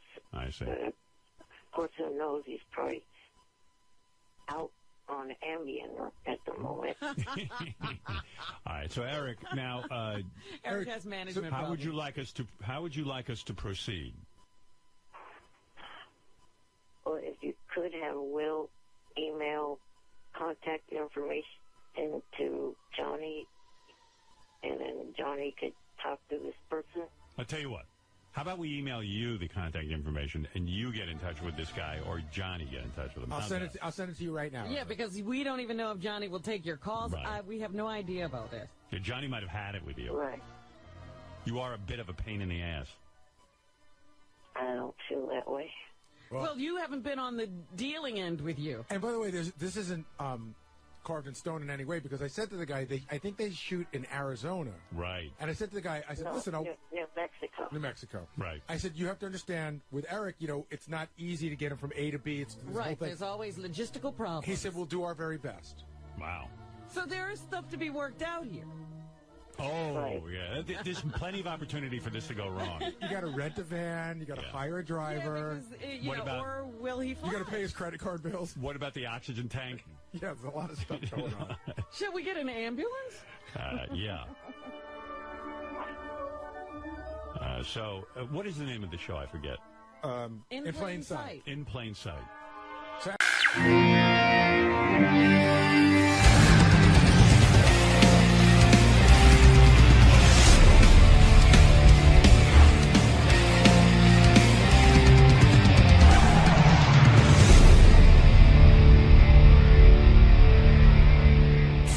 I got to admit, I don't know what to do about the Jimmy Kimmel show tonight, because I imagine you will determine that at game time. Yeah, well, I checked with Ronnie, and he claims there's no way to pass over the bridge. Well, all the East River bridges are closed. Yeah. Now, at what point is there a mechanism that Jimmy will tell me whether I'm supposed to come or not? And the Battery Park Tunnel is closed. So Yeah. you have no way I have no to mechanism. get to Brooklyn. Can I take a boat?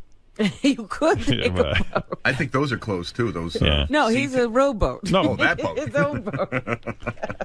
And, like, Jimmy won't let me off the hook because, like, I was expecting a call from Jimmy going, look, you know, what am I supposed to be on standby all day? I mean, I don't know what I'm supposed to do. I have no idea how they handled it yesterday. I don't know when they decided. Well, I don't even know that Jimmy's crew in Brooklyn can do a show because in Brooklyn, evidently, there's been huge flooding. Right? Yeah, is their facility still open and up and running? So I'm sitting there going, I don't know what the fuck I mean, my own show, I know what to do. I don't know what to do. I don't know what Jimmy's doing. Well, last night, Jimmy Fallon and David Letterman did shows without an audience. Right.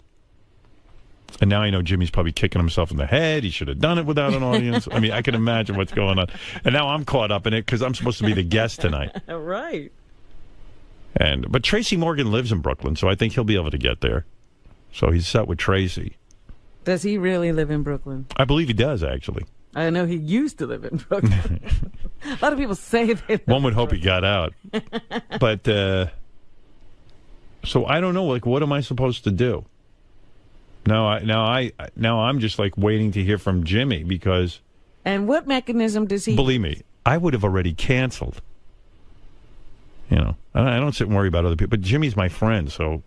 I mean, literally, he's probably one of my few male friends that I actually sit and talk to and confide in. You know, who doesn't get on my nerves. Oh, and he wouldn't dump you because you didn't make it. No, I know that. So I wanted to come through for him in the worst way. Yeah, you know, they were running a promo.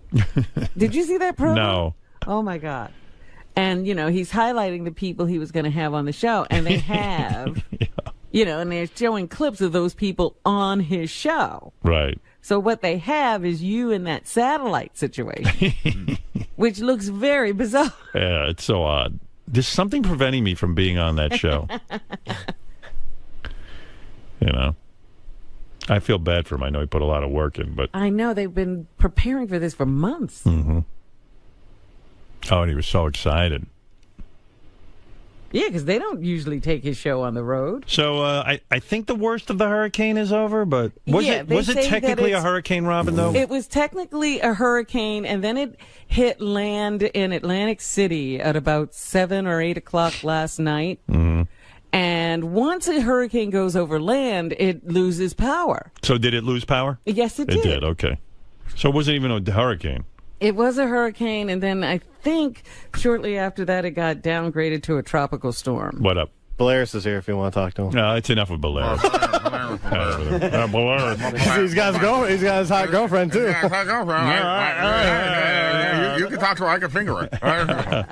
What is Balearis going to tell us? Is the storm over? Does he know? I don't know. I'm assuming he does. Well, he has his charts and models. I saw an excellent documentary last night on the hurricane. Uh-huh. This girl is in a house, and it uproots. And she winds... Just lift it off the ground. Lift it off the ground. She winds up in a place called Oz. Oh, stop it. And That's not a documentary. No, it is. It looks so scary, but it was fun because Ronnie was in it, but he didn't have his walkie-talkie. He just carried a big lollipop. It was great. I never saw this show before, but it's what happens during a real hurricane. And I was nervous. Sounds very realistic. We represent the Lollipop Guild. The Lollipop Guild. Where is John Balearis? I'll ask him real quick, and then I got to take another break. I'm way behind. By the way, am I the only broadcaster who showed up at Sirius? I mean, where's Oprah? Where's Eminem? But then again, where is Oprah and Eminem on any given day? Yeah. Ghost town. Yeah. So, John, the big question is, because you panicked everybody, including my wife. Rightly so. Well, I mean, our whole staff. Rightly so. All right, the planet is still here, though. You were predicting the apocalypse, but okay, rightly so. A lot of people are suffering. Well, subways flooded out. That has never happened. True. That is true. Floodways. West Side Highway. Is it over now? Yeah, it's over. We have one more tide cycle this morning. That will be moderate flooding with that. So maybe along the west side, east side, it may just come up or breach a little bit. Now, nothing like last night. Help me out here. Jimmy's taping in Brooklyn. Jimmy Kimmel Show. I'm supposed to be on tonight. Am I able to get to Brooklyn? Well, they're not going to have a high wind restriction on the bridges, so the bridges probably will be okay. The only problem is the flooding that has taken place. That's what I mean. Is it closed? Or I mean, what am I supposed to be doing here? Well, I would suggest that he cans the show. Well, he could do the show. What is it, Ronnie? Every bridge and tunnel except for the Lincoln Tunnel is closed right now. Right. Does Balearis know what he's talking about? Yeah. Not about that. They're closed. Everything's He's closed. a weatherman, not a traffic They're closed. That's why I suggest you... What are you talking about high winds? Just forget about If the bridges are closed, they're closed. Yeah, you can't go on the bridge no matter what. Right now, but I'm saying I don't know if they're going to open at noontime when the pressure gradient relaxes. So what am I supposed to do? Stand by and wait to see if I'm going? Yeah, I mean... do I keep Ronnie here all day? What do I do? I said... The winds will relax this afternoon, so I think the bridges will reopen. But how will I be? What is it, Ronnie? I don't think it's because of the winds or anything. I think they're trying to keep the people out of the city until they straighten out all the messes here. Right. And I think that's why they're keeping the bridges closed and the tunnels. So what do you They're trying to keep the traffic out of the city. Well, tell me what to do here. What do I do with the Jimmy Kimmel Show? I don't know. I'm going out of my fucking mind here. I don't want to disappoint the guy. You would think somebody would contact you and let you know. No, they're going to keep me guessing. What's today? I mean, they canceled the show last night. Am I supposed to spend 5 hours? There was no show last night. I know, and now he's feeling bad because Letterman and the other guy, Fallon did the show. I got a feeling you're going. Yeah, but I mean, to what end? I mean, will I be in a car for 4 hours trying to get there? Not many cars on the road. You know what, John? You're not giving me the answers I need. I think you're going.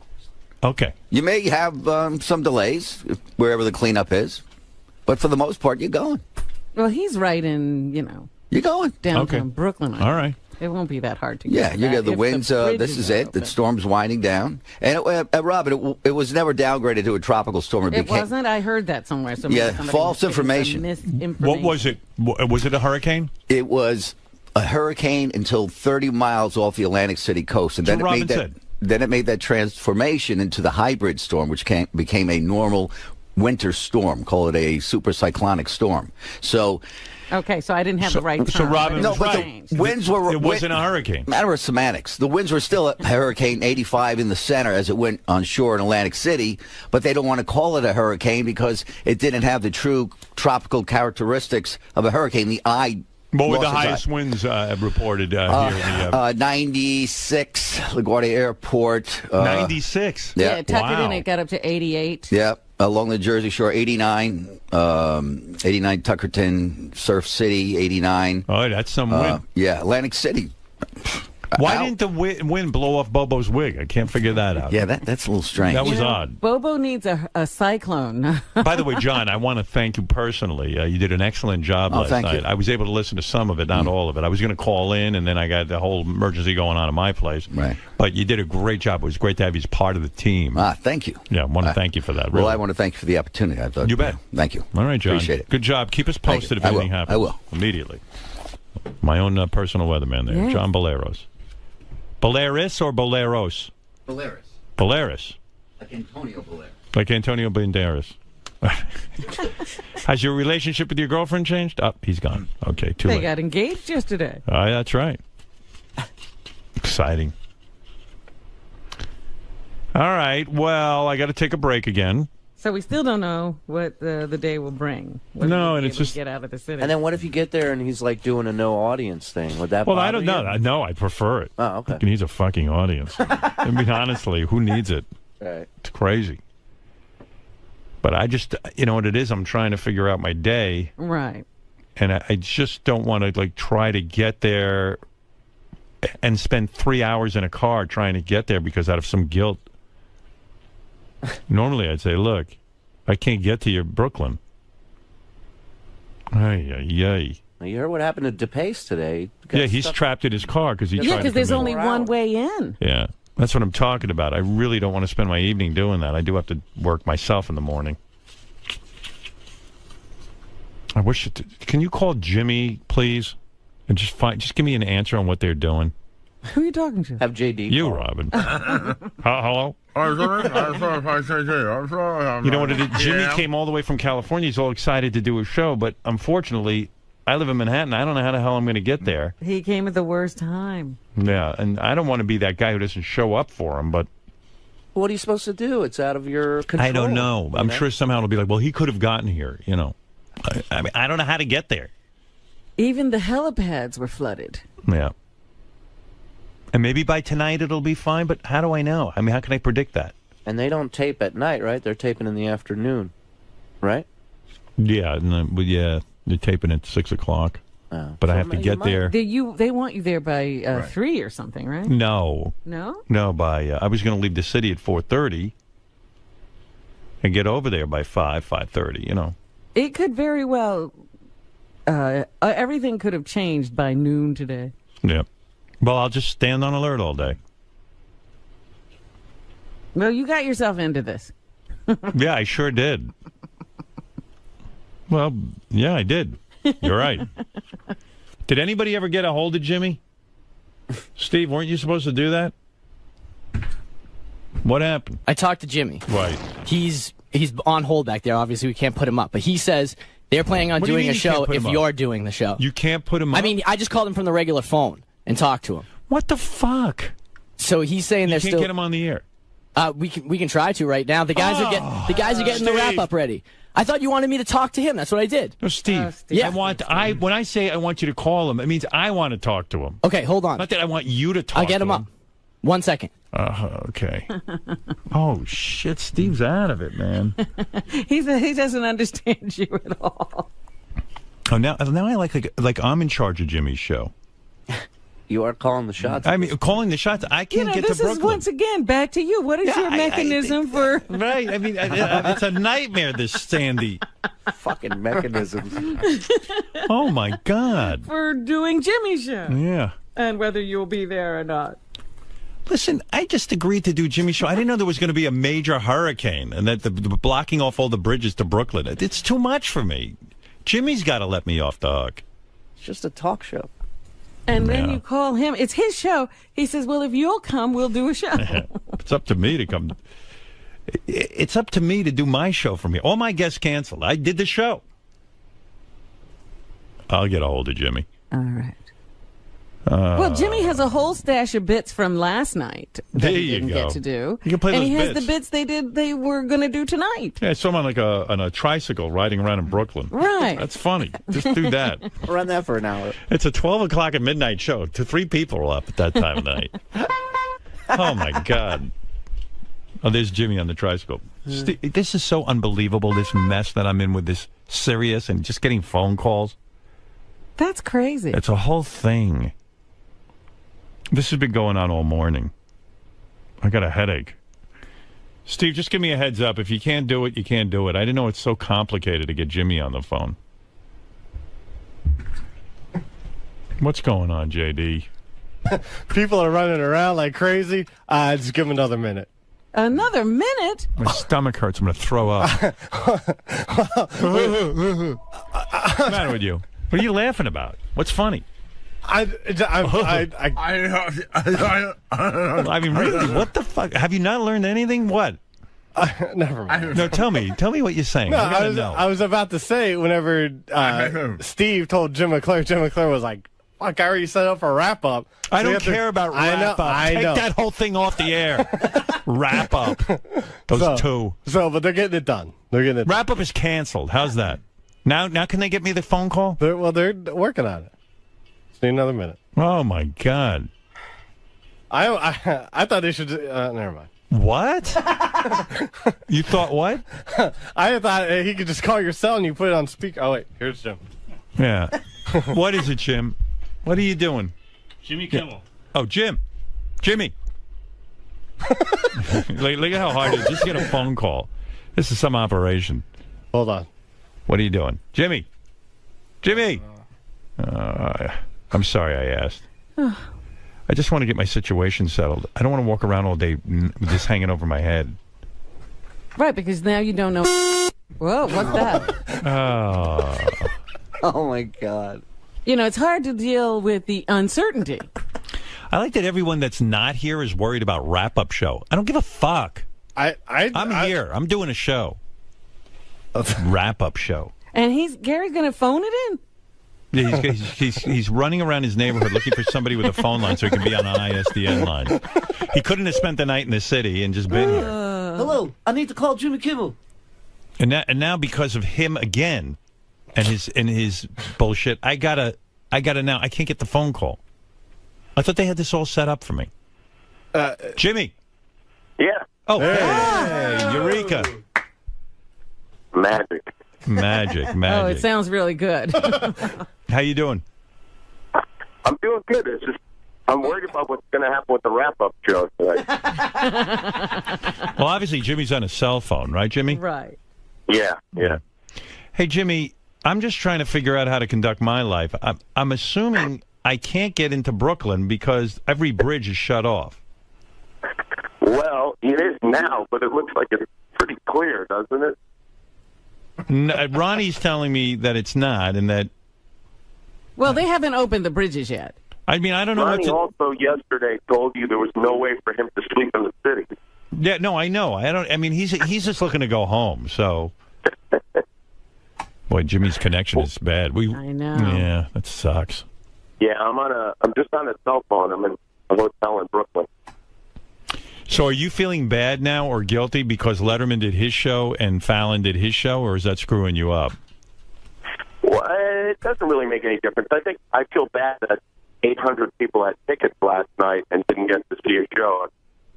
I'm hoping to minimize that throughout the week. You know, I'm thinking about it. I mean, you're going to 11:30, which is going to be cool, but right now the show's on at midnight.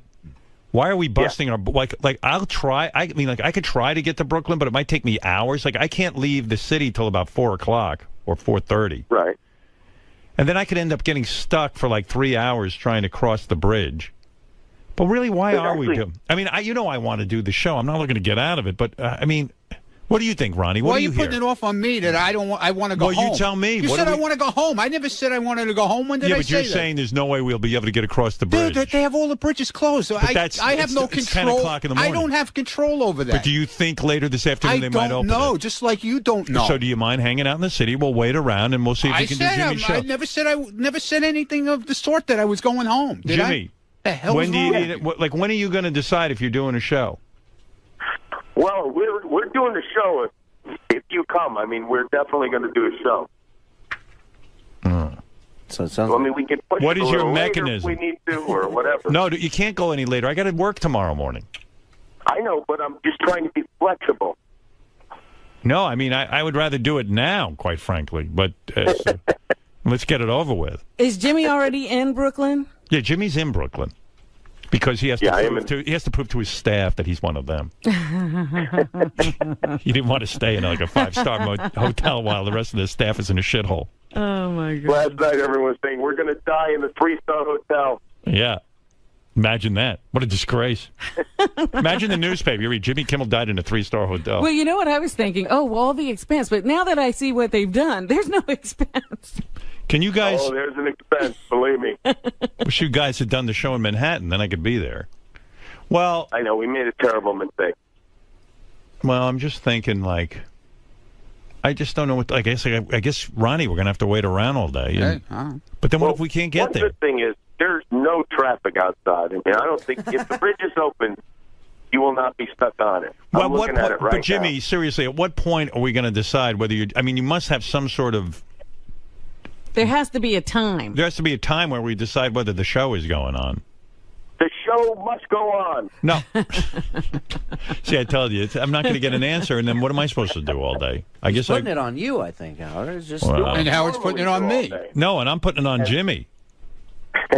Jimmy, do what you normally do all day, and then if the bridge is open, come over here. And then aren't I screwing you up if the bridge is... Well, I guess it's not my fault.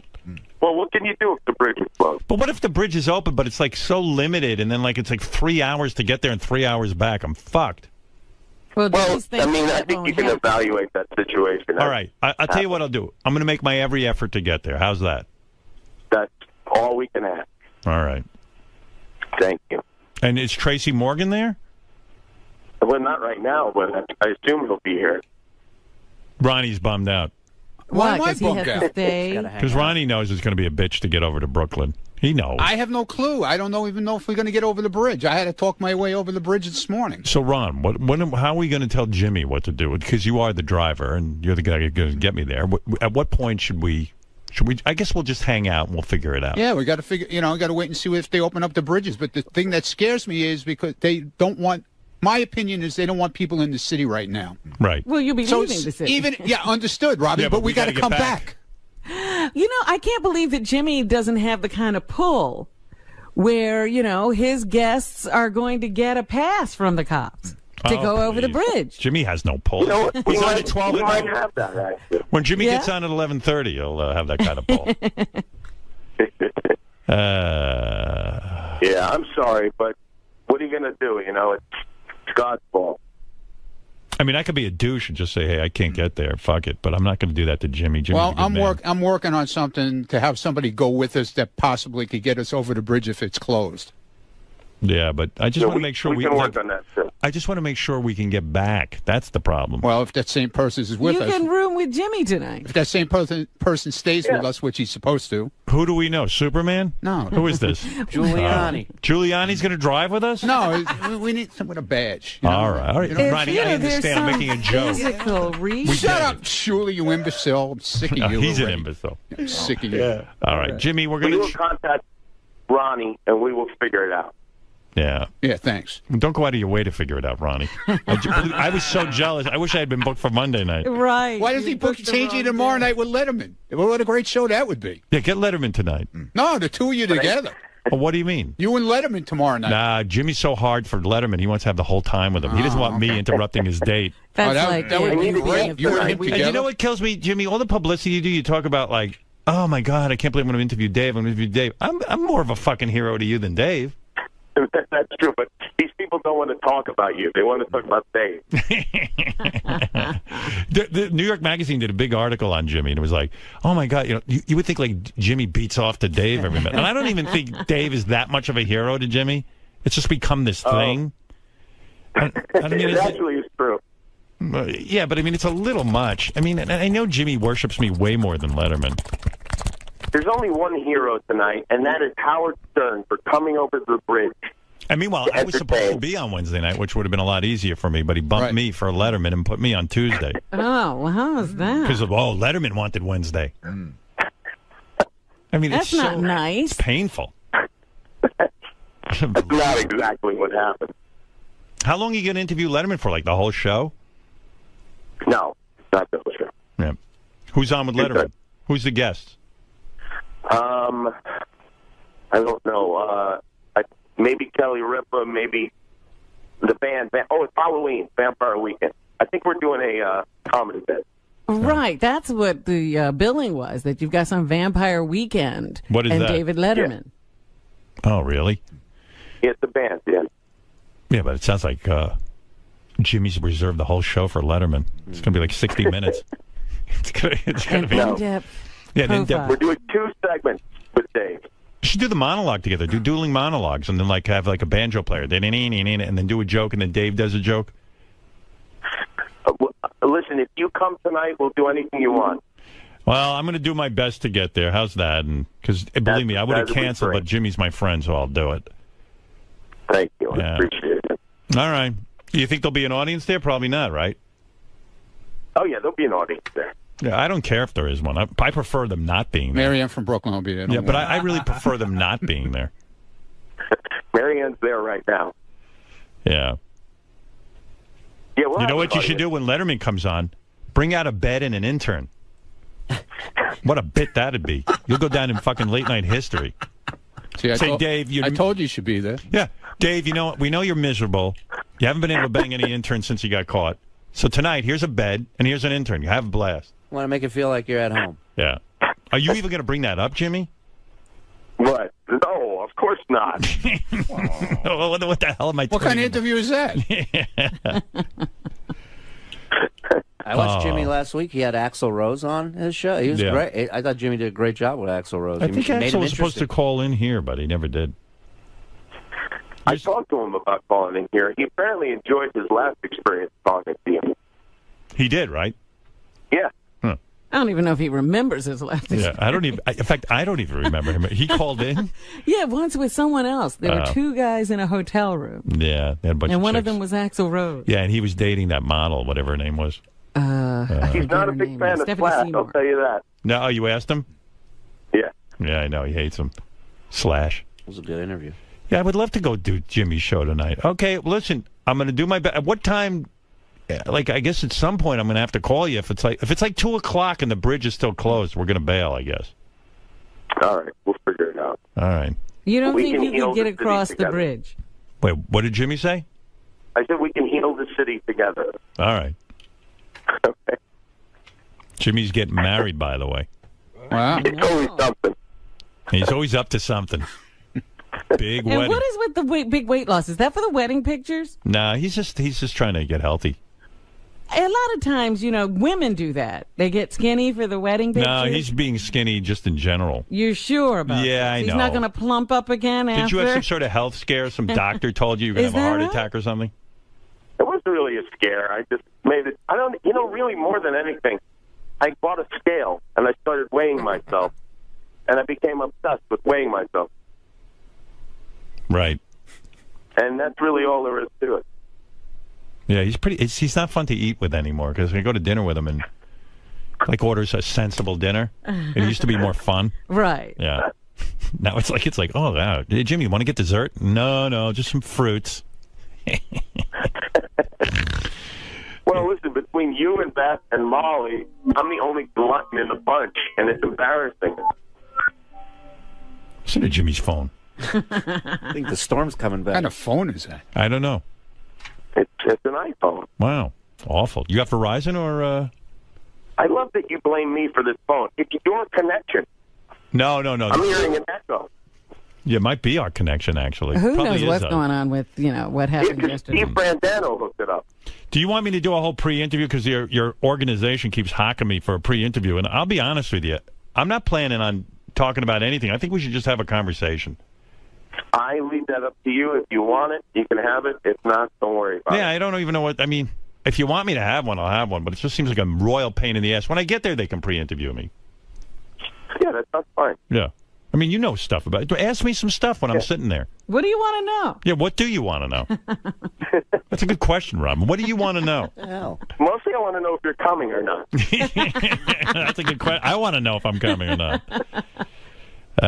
Boy, Jimmy's marrying. No idea. Jimmy's marrying a great Panic girl. You've thrown everyone into. What panic?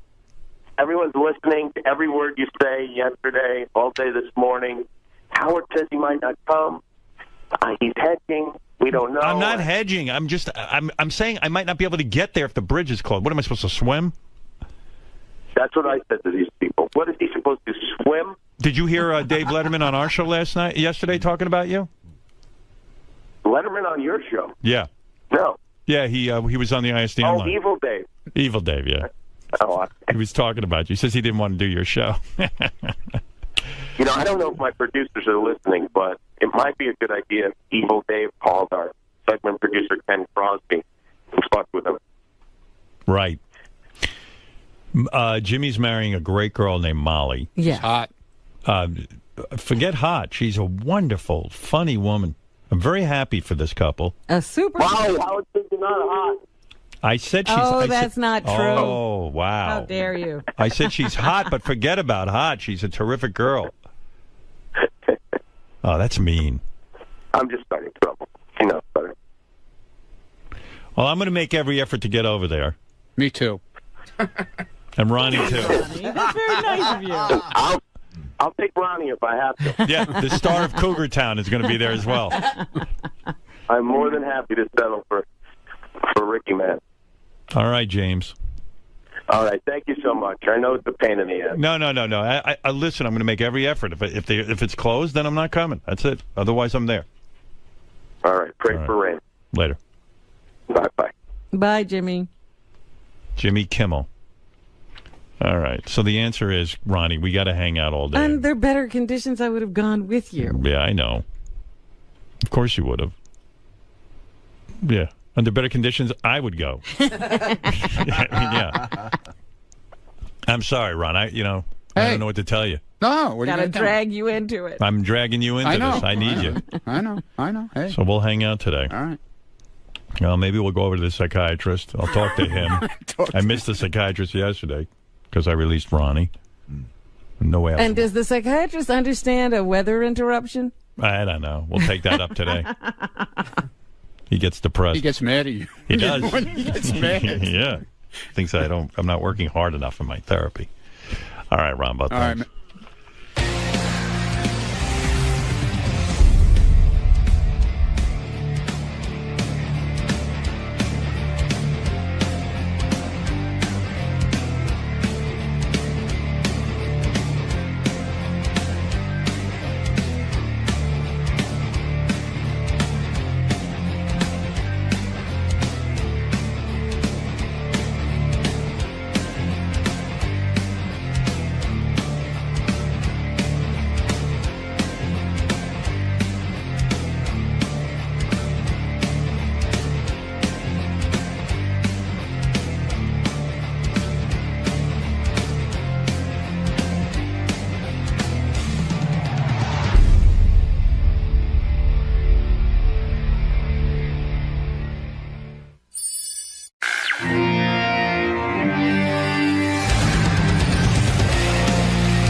Good morning, everybody. And we are here live at Sirius XM.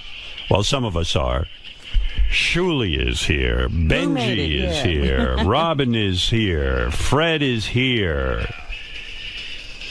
Yes, these are the guys. These are the guys you want to go to war with. No, there are other guys here. J.D. Harmeyer is here. Jim McClure is here. Who else is here? Steve Brandano is here, who has just been promoted to executive producer. Ganji here, oddly enough. He's running the whole show by himself, practically. You know, it's so weird.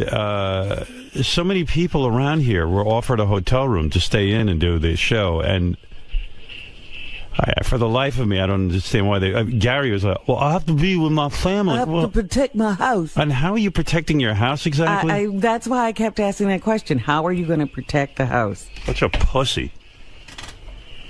I could turn on the generator. And I love all the people who write me in the email. You know, you're very mean to Gary. It's like, well, yeah, you're probably going nowhere in life, too. You know what I mean? You're probably a loser, too. I just don't have that mentality.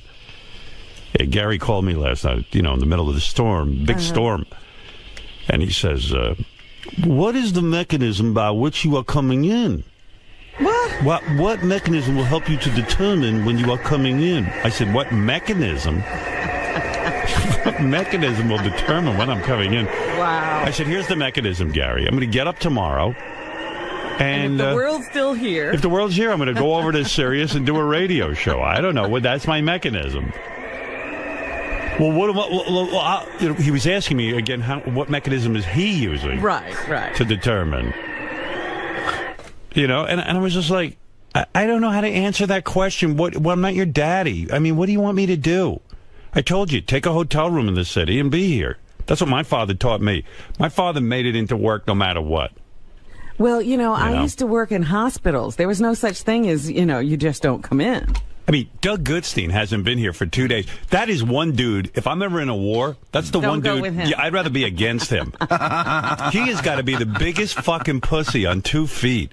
He's and I'm not. France. I mean, yesterday there was absolutely no issue with getting in and out of the city. Well, how would he know that, Bull?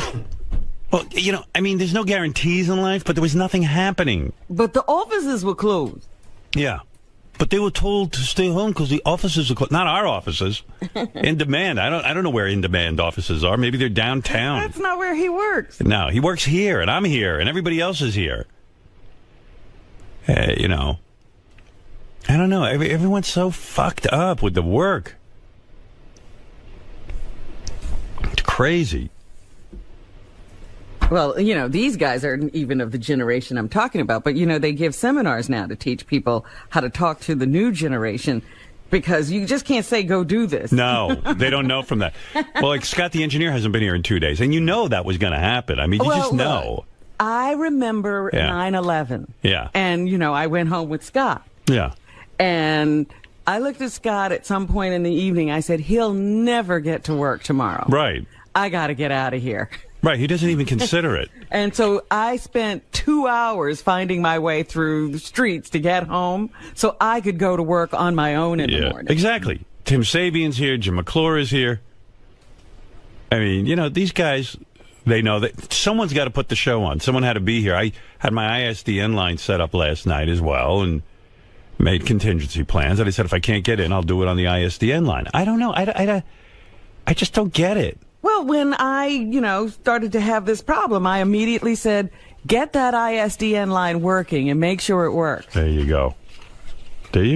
That's it. Woman hasn't missed a day. I mean, Robin's here whether there's illness, I don't know. Somehow she does it. Yeah, I don't know how many other people would do that. I've limped in. I've crawled. Yeah, I mean, I've seen her. It's a job. Not fun all the time, but it's a job. You do it.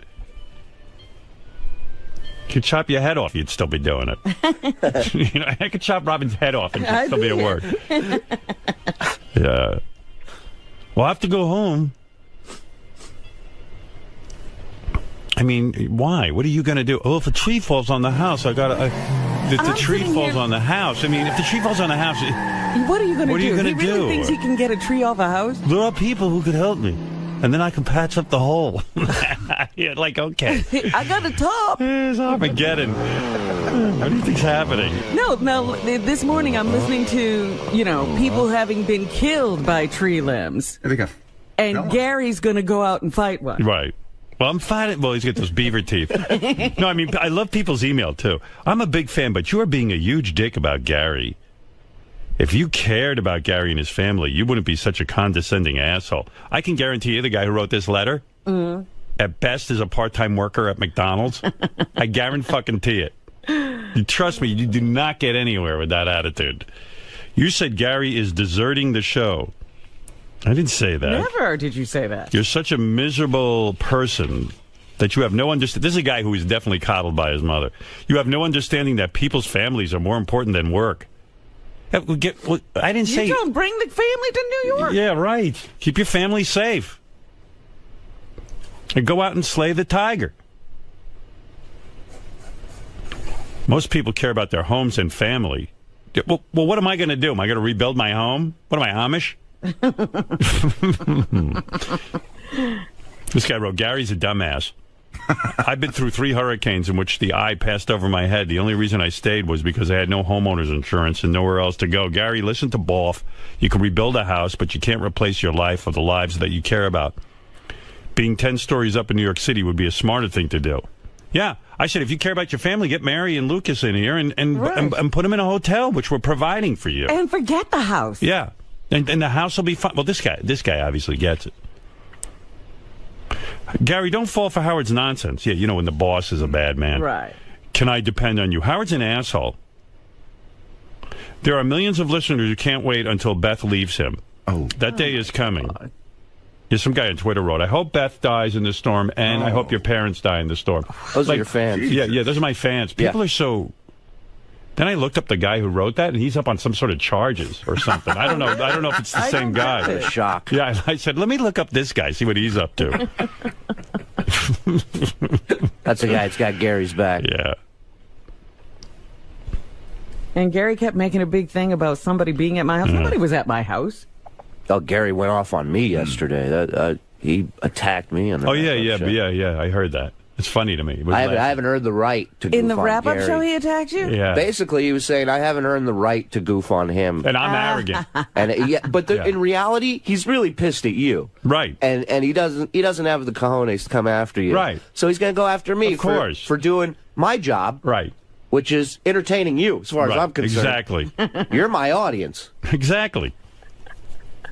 In the meantime, Gary, you should fire anybody who goes along with Howard's "Can I depend on you" nonsense. Gary should fire him? Yeah. Mm-hmm. Quit being an asshole, Howard. This is a huge storm. Wall Street shut down. All schools in New Jersey are closed. Tons of other businesses are closed or workers are working from home. Give Techno Beaver a break. It's fine. I told him, go home. What do you want from me?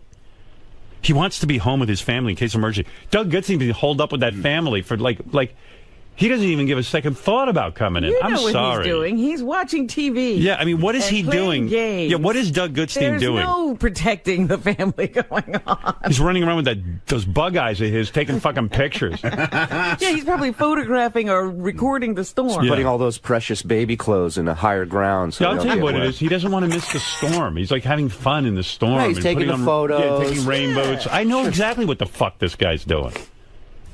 And it's fine. I'm not telling anyone to come into work because God forbid you tell someone to come into work, then they sue you because you put them in danger. I don't give a shit if anybody showed up for work. This is what set off the firestorm. All I said is, I'm coming into work. Oh, Boff is coming into work, but what if Mary gets hit by a tree? I said, I don't know what to tell you. I'm coming into work. You can come in or not. Last night I'm on the phone with him again. What is the mechanism by which you're going to decide? I think that's the most beautiful sentence. What is the mechanism I've ever heard? Yeah, and I was just like, I don't know, Gary.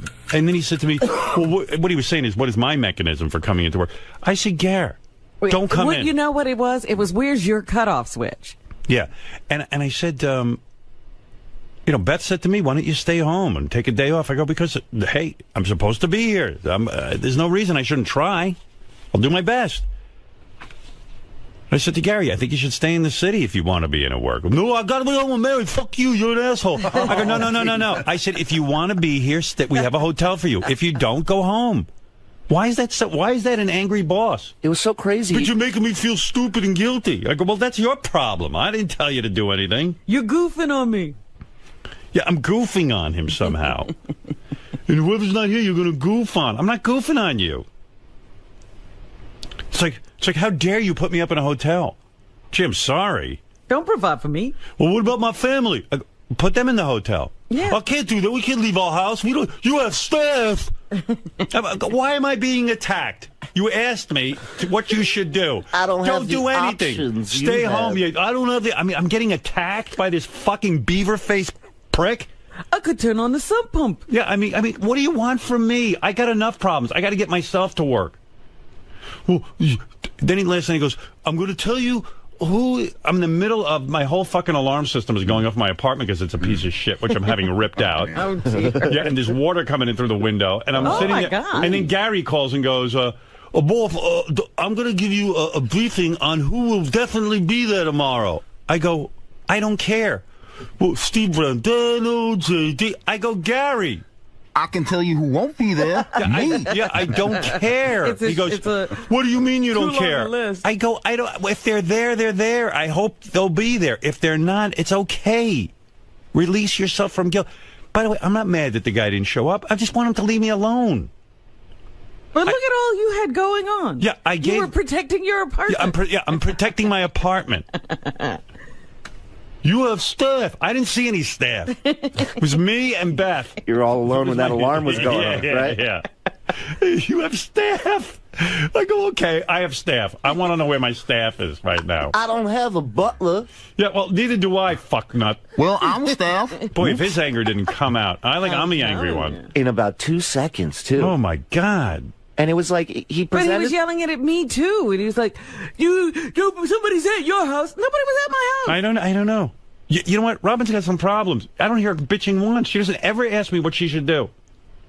It was like a bunch of kids that were waiting for the school to cancel. Yeah. Right. And the school just wouldn't cancel. Yeah, right. And he was upset. And that's exactly it. Yeah, and they just got pissed off. What does it take to make it stop? I mean, I don't know what he wanted from me. This is category 1. Oh, my God. Here's and as I predicted, it's bad. You know, there's people with power. By the way, where does Gary... By the way, today. Of course you could. Where does Gary live? Gary was without power before the storm even came. I know. I mean, it was like, what? You should move. Maybe that's the answer. Where the fuck do you live in like where? Guam? Gary goes, we just lost power. This was... My power was like 9 o'clock in the morning. It was 9 o'clock Monday morning. Yeah, it hadn't started raining. Nothing. Yeah, like my mother called me. And she had lost power. It's unbelievable, my mother. She lost power? She lost power. Dark well, I was calling, and I knew they must have lost power because the phone was ringing over and over again. And I know they're home. Right. Where else are they going? So I got them. I wanted to get them a cell phone. They won't get one. But when I bought them their car, I got them a cell phone in there. So they run out to the car. They get the cell phone, and my mother, God bless her, it's probably the oldest, shittiest cell phone because she won't get a new one. She won't allow me to get a new one. She wouldn't know how to work it. And then she gets on. She's like, "Hello, Howard." When she's on the cell phone, she can't even believe it works. Yeah, she's like acting like it's a tin can with a string. I go, "Yes, Mom." And then I lower my voice. "Yes, Mom." "Howard, was that you who called?" Oh, dear. "Yes, it was me, Mom." "We thought so. We don't have the power. Your father and I don't have any power." I said, I could hear her out the window. She didn't need a phone. Yeah, I go, "Mom, they won't get a phone. They won't get anything. They won't get a TiVo." At a point like that, don't they realize it would be so convenient to have a cell phone? The phone is working. It only rings downstairs. We can't hear it. You have to let it ring. I go, "Okay, why don't you give me your cell phone number so I can call you?" "No, don't call us. Yeah, we don't want the power to run down on the phone. We're going to turn it off. We'll use it to call you." Oh, my goodness. All hell was breaking loose. I said, "Okay, whatever." I don't know what to do. So my head's spinning, and I'm worried about my parents, and I'm worried about this. And then Gary gets on with me. "I'm going to give you a list of who is going to be present." It gets all official. It's mechanism time. Yeah, and I'm like, "Gary, what do you think I'm going to do with that information? Really analyze it. Don't you want to know who's going to be there?" I'm like, no, not really. But don't you need to know? He was like fucking in a panic. Like, don't you need to know? And I go, no, Gar, I don't. I said, please don't worry about it. I said, you're home, relax. Keep your family safe, and if a tree falls, be sure to chop it down. Meanwhile, I was thinking about Gary. Meanwhile, so worried about his family being safe. He's got this big fucking trampoline in the backyard. Yeah, he wouldn't move. And on the news last night, there was some idiot with a trampoline in his backyard that, of course, became like a missile. Right. Because the trampoline was airborne. Yeah. And, of course, it goes into his neighbor's house. That's what I said to Gary yesterday. I said, he's talking about, you were talking about it hitting his house. Yeah. I was like, what about your neighbor? Oh, forget it. So then I'm like, and then this one guy's trampoline ended up in the phone wires. That was in Staten Island. Yeah, took out the phones. Yeah. A trampoline. A giant trampoline. It's just hung on telephone on all the electrical wires. I'm on the trampoline. And that's why they don't have any power. Yeah, and he's all worried about his family. I said, take in your fucking trampoline. That he doesn't do. I took in my lunches. Quit being an asshole, Howard. This is a huge storm. Wall Street shut down. All the schools in New Jersey are closed. Tons of other businesses are closed, or workers are working from home. Give Techno Beaver a break. I gave him a break. I don't know what he wanted from me. He was bothering me. He had his choice. Stay in the city or go home, and I didn't bust his balls at all. I just said to him, can I depend on you to be here? And he said, ooh. I mean, I don't know. What am I supposed to word it? Something else. Well, that's the thing. I think in his mind, if you would have just said, are you going to be in tomorrow? Yeah, well, I'm sorry. I don't talk the way he wants me to. That's not your mechanism. And why get mad if it's just the same question, just directed in a different way? I've been a listener for 20 years. This is the first time I've been compelled to write. Howard and Robin were totally out of line the way they spoke to Gary, another guy who was coddled. Guarantee you this guy doesn't have a good job. I guarantee you. Grown up in my home. This is a guy who's very satisfied working like a dog for some asshole who takes off whatever day he can get off. Howard denied that. I'll tell you how my father got his job. My father was a radio engineer, which was an okay job. Wasn't great. Back in those days, it was, listen, he made a great living for a guy, who grew up poor. And my father never missed a day of work. But this is what I grew up with. If he was being paid that day, he showed up. I mean, my mother would go crazy in blizzards. Remember when we used to have blizzards? Sure. My father would somehow get in. Well, he worked for a guy named Fortune Pope. And Fortune Pope was a guy who owned radio stations, very wealthy man. I think he owned the National Enquirer at the time, or he owned all kinds of things. Very wealthy man, Fortune Pope. And my father was a lowly engineer. And one day, this Fortune Pope calls my father, and he figures, uh-oh, I'm in trouble. This guy, Fortune Pope. You never get to talk to Fortune Pope. Right. Why is he? No one talks to him. He goes, what's your name again? Stern, right? And my father goes, yes. He goes, yes, Fortune Pope. He goes, you never miss a day, do you? He goes, that's a lot. And then, very contrite, your dad. And then the Fortune Pope goes, where are you from? Dracula? Pennsylvania. Yeah, right. No. So he says to my father, you're a union guy, right? My father goes, yes, I'm in NABIT. He goes, I've never had a union guy who didn't play. Like, you work too hard. These other guys, they don't. He goes, I don't know what you're talking about. He said, Mr. Pope, I'm very honored to work for you. He says, I tell you what, I like you. He says, I got a recording studio. It's not doing much of anything. I got nobody to run it. I want you to run it. I want you to be the. My father goes, I don't want to lose my place in the union. Pope liked my father so much just because the guy showed up every day. He says to him, I'll keep you in the union. I want you to run this recording studio for me. So he says, really? So, okay. My father goes, and he goes every day, and he's there, working his ass off. Good day's work. Pope comes to him and says, wow, you're doing some job. And you want to own the recording studio? My father goes, oh, my God. My father never owned anything. Wasn't a businessman. Didn't know what. Yeah, he let my like. father and the couple of guys who worked the recording studio buy it from him, so they'd have their own business. And he even kept my father, I think, for a while in the union to make sure that he wouldn't lose his benefits. Mm-hmm. However it worked back then.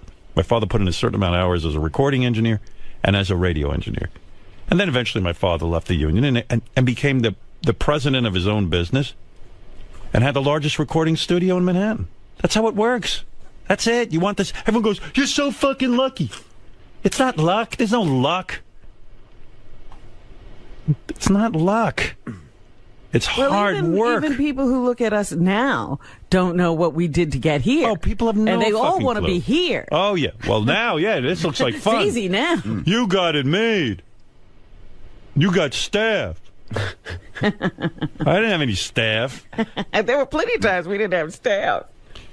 When I worked in Detroit, and I'm sitting there and shoveling the snow off my car, 8 feet of snow off my car, so I can drive down that treacherous highway to get to this dumb radio station that no one was listening to anyway, but it was my job, and I got there. That's it. That's what put food on the table, was my career. What type of mechanism will you be using? Type of mechanism. What type of mechanism does he use? I don't know. I don't know what his mechanism is. I don't think I have any phones, do I? Again. No phones right now. We're working on it, though. All right. That's good. Wow. Working on it. Some things never change. Some things never change. It was working when I tried it earlier. That's another guy. He didn't show up yesterday. He didn't show up. And it's fine. I mean, listen. I probably won't be here. I know. Yeah, but Howard, the day after 9/11, 9/12, there was no reason not to get to work. Why should I try to come into work? And I could smell sitting there in his house that he was not going to work on. Well, if you go to Scott's house, you know how much fun is going on in there. Why would you want to leave? Robin tried to escape 2 disasters that day. Yeah. One was the terrorist attack. The other was Scott's vehicle. Right. She tried did you have Scott drop you off at the mall, Robin? I did. I had him drop, sorry. and they closed on me. I like that Scott wasn't here for Yom Kippur. Are you religious? No, but I do want to honor my... Honor what? Honor what? Honor my commitments other than work. Yes, I have other commitments. Hey, you don't know. And I like when everyone gets mad at me. They go, "You don't know. You don't know what I'm up to." Who are you? Yeah. Well, remember when Scott was a member of the Block Party group, and then he decided he wanted to leave the group because Ronnie left to do some work. Yeah. So he decided he needed a day off from the Block Party too, and he lied and said he had a family wedding to go to. A family cousin. Trust me, no wedding. No one's giving Scott the recording studio to run. You know what I mean? Yeah. Sorry, can't be there. When I was talking to Gary, here's another one. Howard, you're such a fucking asshole about this. Can I depend on you, horseshit? Do you forget already that during Hurricane Irene, you had your personal weatherman and flew out to Pittsburgh like a fucking pussy? Yeah, I flew out to Pittsburgh, but I didn't do it on workday. You were a pussy on your day off. I'm a pussy. I can do whatever I want on my day off. I don't care. And I'm not a pussy. My wife wanted the animals moved, and we moved them. And we had nowhere else to go, and she wanted to go see her family. She said, let's do it. I said, okay. So in the middle of a storm, I got on a plane. That's how much of a pussy I am. You fucking asshole. Guarantee another guy. Guy who ever wrote this letter, if I could find him, it's another guy sitting at home, probably out of work, or, and sitting there going, woe is me, why can't I find a job? They were attacking me on Twitter. How dare I come after Gary? Gary's been here for years. How dare I open my mouth and goof on him? I said, what? Who's goofing on him? No one was even goofing on him. I just said, Gary, I can't make that decision for you. I gave you options. You can stay in the city in a hotel, or you can go home. And either way, it's fine. It's fine. I'm going to be here. What is your mechanism? I go, I don't know my mechanism. I'm just going to be here. I'm going to find a way to do the show. What mechanism will tell you if you're doing the show from the studio? Don't you need to know who's going to be there? I go, no. Whoever's there, I'll do the show with. I said, I know Fred's going to be there because I can depend on him to be there. He told me so. You know who? Well, there you go again. Gary, that's not a put down of you. Fred said he will be there. I can depend on him being there. Why is that about you? Oh, my God. I tell you, I'm exhausted from this. Take it back. Doug Goodstein, I don't get this guy. I don't know what his story is, but fine. He wants to stay home. Stay home. Scott, the engineer, wants to stay home. Stay fucking home. I don't care. We'll get in on... I might as well take off Wednesday. They took off Monday and Tuesday. What's the point? We'll get the whole week. Well, I know Governor Chris Christie wants us to stay off the road, so... Governor Chris Christie, I want to look like him. Round. He's going to reschedule Halloween. I mean, it was amazing. I can't even believe the show's up and running without Scott being here. 2 days, and the show sounds as good as it ever sounded. Go figure. How do we do it?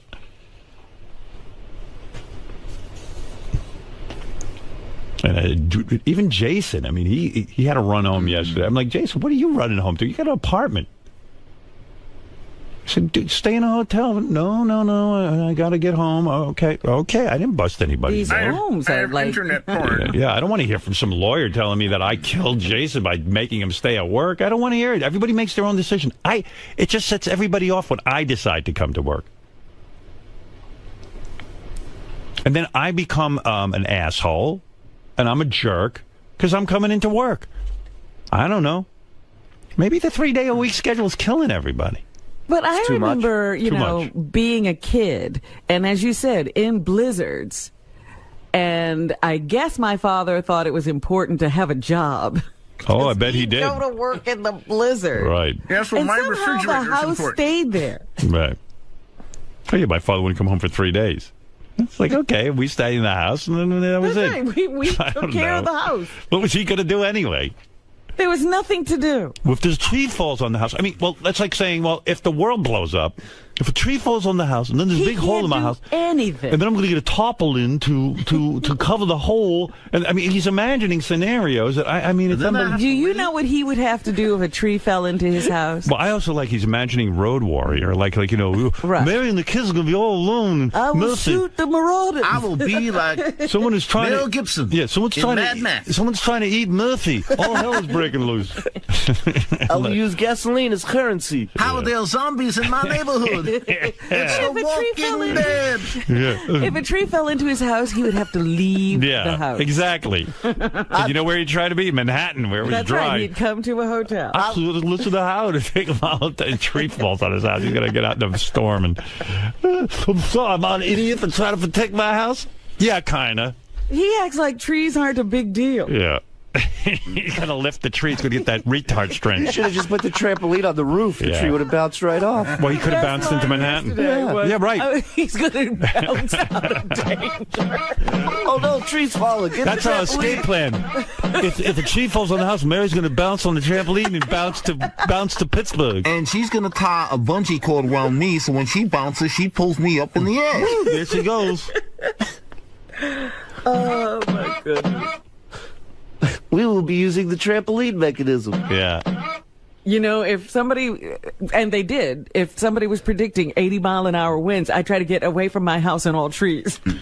My God, my apartment was nuts. They say the better buildings sway with the wind, but holy mackerel. I'm sitting at my desk last night, and like all of a sudden I felt like I was on a boat, you know, when they rock You back get and forth. seasick.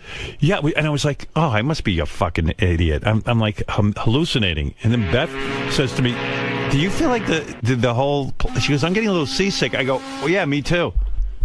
It's crazy. Strong wind. And the I wind's kept hearing noises. creaking, right? Yeah. Yeah. It's crazy. I was like, what's that?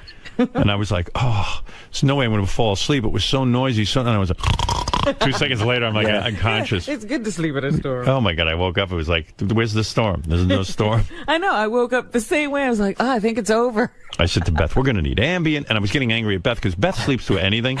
And I was like, we're going to need Ambien. And she goes, maybe I, well, all I know is I fell asleep and didn't wake up till 4 o'clock. And she was up all night. I guess I had unstressed so much on her that. Oh, and by the way, what am I going to do about the Jimmy Kimmel show? Now, Jimmy. Oh, well, he canceled last night. Yeah, the only problem is there more storm coming, or I are don't we think done? so. No more. I think the They brunt said- of it is gone. That's They for said sure. there still could be flash thunderstorms, some flooding. Yeah, flooding is also. What is it, strong JD? possibility. If you want at 7:30, John Blairis will be here. He can tell you what's going on. That was clear.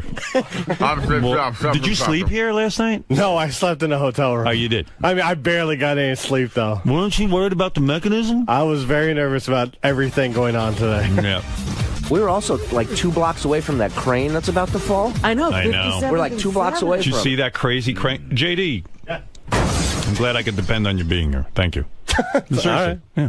Good job. This kid was well, up he here. has no house.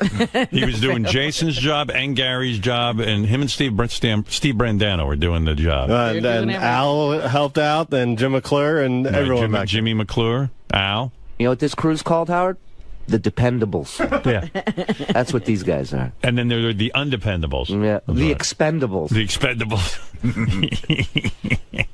Yeah, right. And Richard Christie's another guy. He lives in Manhattan. And now, no, he doesn't. He lives in Queens. Oh, he lives in Queens. And he could have been in Manhattan. He's got a fish in a bowl, and he's worried about fishy fish, his pet fish. Worried about like just another guy. fish and gerbil. He is the worst one of all the group, because there's nothing for him to stay home Yeah, about. I mean, what is he worried about? Isn't a gerbil like $1? Another fucking loser.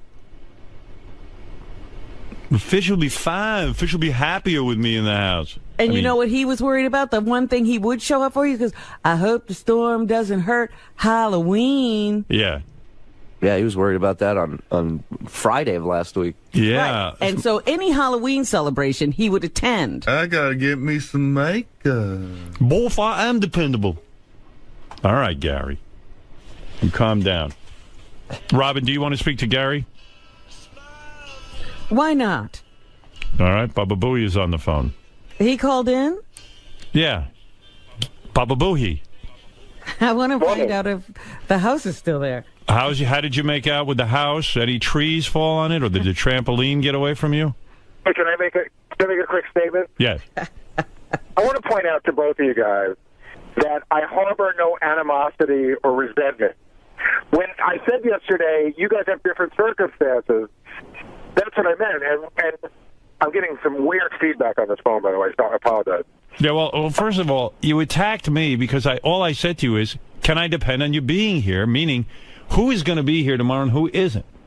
Well, and then you went into a long, and I don't want to rehash it, but you went into a long, vicious attack about my lifestyle, how I have more than you. No, it's not about how it was. And it was just like, hey, Gary, I just said to you, look, if you want to stay in the city with your family or alone, there's an option. We have a hotel room for you. I mean, I found myself to be very accommodating. And I feel that I was very much attacked by you and my lifestyle. I wasn't trying to attack you. I was feeling defensive because you were calling my loyalty into question. And I think I've been very loyal. You got paranoid when I said, can I depend on you? You don't like how I word things. But that was what it was. It wasn't an attack. It was about, can I depend on you to be here? You said, you cannot. After much me dragging it out of you, finally you said, look, you can't depend on me to be here. And I said, okay, that's it. Don't worry about it. Even last night when you called me to ask about the mechanism by which I would determine whether I was going to be here. By the way, I meant by that, I just wanted to know how I would know whether you were going to be on I said, turn on your radio and you'll know. Well, as a producer of the show, do you think I should know before I turn on my radio? No, how will I know until I... Listen, will I be on the phone calling you as I'm battling to get in here? No. I'm going to try to get in here. When I get in here, I'm going to get the show set up. You're not here. What are you worried about? Well, I mean, if you're so worried about me, then be here. Once you're not here, I got to figure out how I'm going to get here. What good does it do me to call you to tell you I'm on my way in here? Well, you didn't have to. Someone else could, but that's not the point. I think. Well, then you arrange for that. Why do I have to arrange for it? Well, I was just, you could have said, hey, call Ronnie, call Tim. I'm just trying to... I don't know what you should do. I don't know. You're a big boy. You figure it out. Well, I did. Yeah. You figured it out. So there it is. The other thing I wanted to say is you said to everyone, hey, do what you need to do. Right. And then when they did...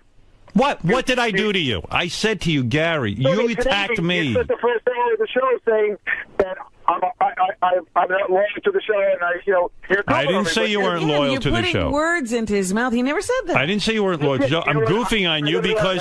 What? I can't really do the phone call because there's something weird going on. Every time I talk and you talk, it just doubles up. All right. I'll talk to you some other day. Okay. Bye-bye. All right. I mean... This guy is a lunatic. He was calling me last night. I go, Gary, I don't know what to tell. He wanted a prediction. We should have found out what mechanisms are. Yeah, he wanted to know, what mechanism will you will you use to determine if you're coming in? And I went, I don't even understand the question. Who talks like that? Yeah, mechanism. I want to know what the mechanisms are. The mechanism is I'm gonna wake up. I'm gonna see if I can get here. Then he goes, well, who's going to alert me? I go, what, you mean in the middle of me trying to get into work, I should call you and alert you? Well, how will I know? I go, turn on the radio. No, but shouldn't I know beforehand as the producer? I go, but you're not here to produce, or what the fuck is the difference? I'll put up a bat signal. I mean, it's crazy. Sometimes I don't get him, and he's got a high IQ according to our test. But sometimes he sounds silly to me. I've never seen a producer who's so worried about a show he's not here to produce. I mean, he's like, well, how will I know if you're here? I said, turn on your radio. You'll know where I am. It's a simple process. Well, I should know beforehand. I'll stop everything and call you. What good is that going to do me? Well, what would he do with the information? I don't know. I couldn't determine what he was going to do with it once he knew. I don't think he even knows. Once I know, I don't know, Robin. Once I learn... I mean, it was crazy. Look, I don't want to spend the whole show talking about him, although we could. I'm going to write it down. That statement alone. Well, I'll remember for posterity. Oh, my God. I was like, I said to Beth, I don't follow Gary's logic. She goes, what's going on? I said, well, he calls me and he wants to know the mechanism. But she goes, well, maybe he's worried. I go, listen, I'm worried too. But how is he helping? He's in Connecticut, and he wants to know at what point I'm going to decide whether I'm going in. I told him when I wake up, and then he didn't like that answer. He wanted a bulletin before then. I'll wake up in the middle of the night to call him. I'll walk out on the street. But you still wouldn't know at that time. I wouldn't know.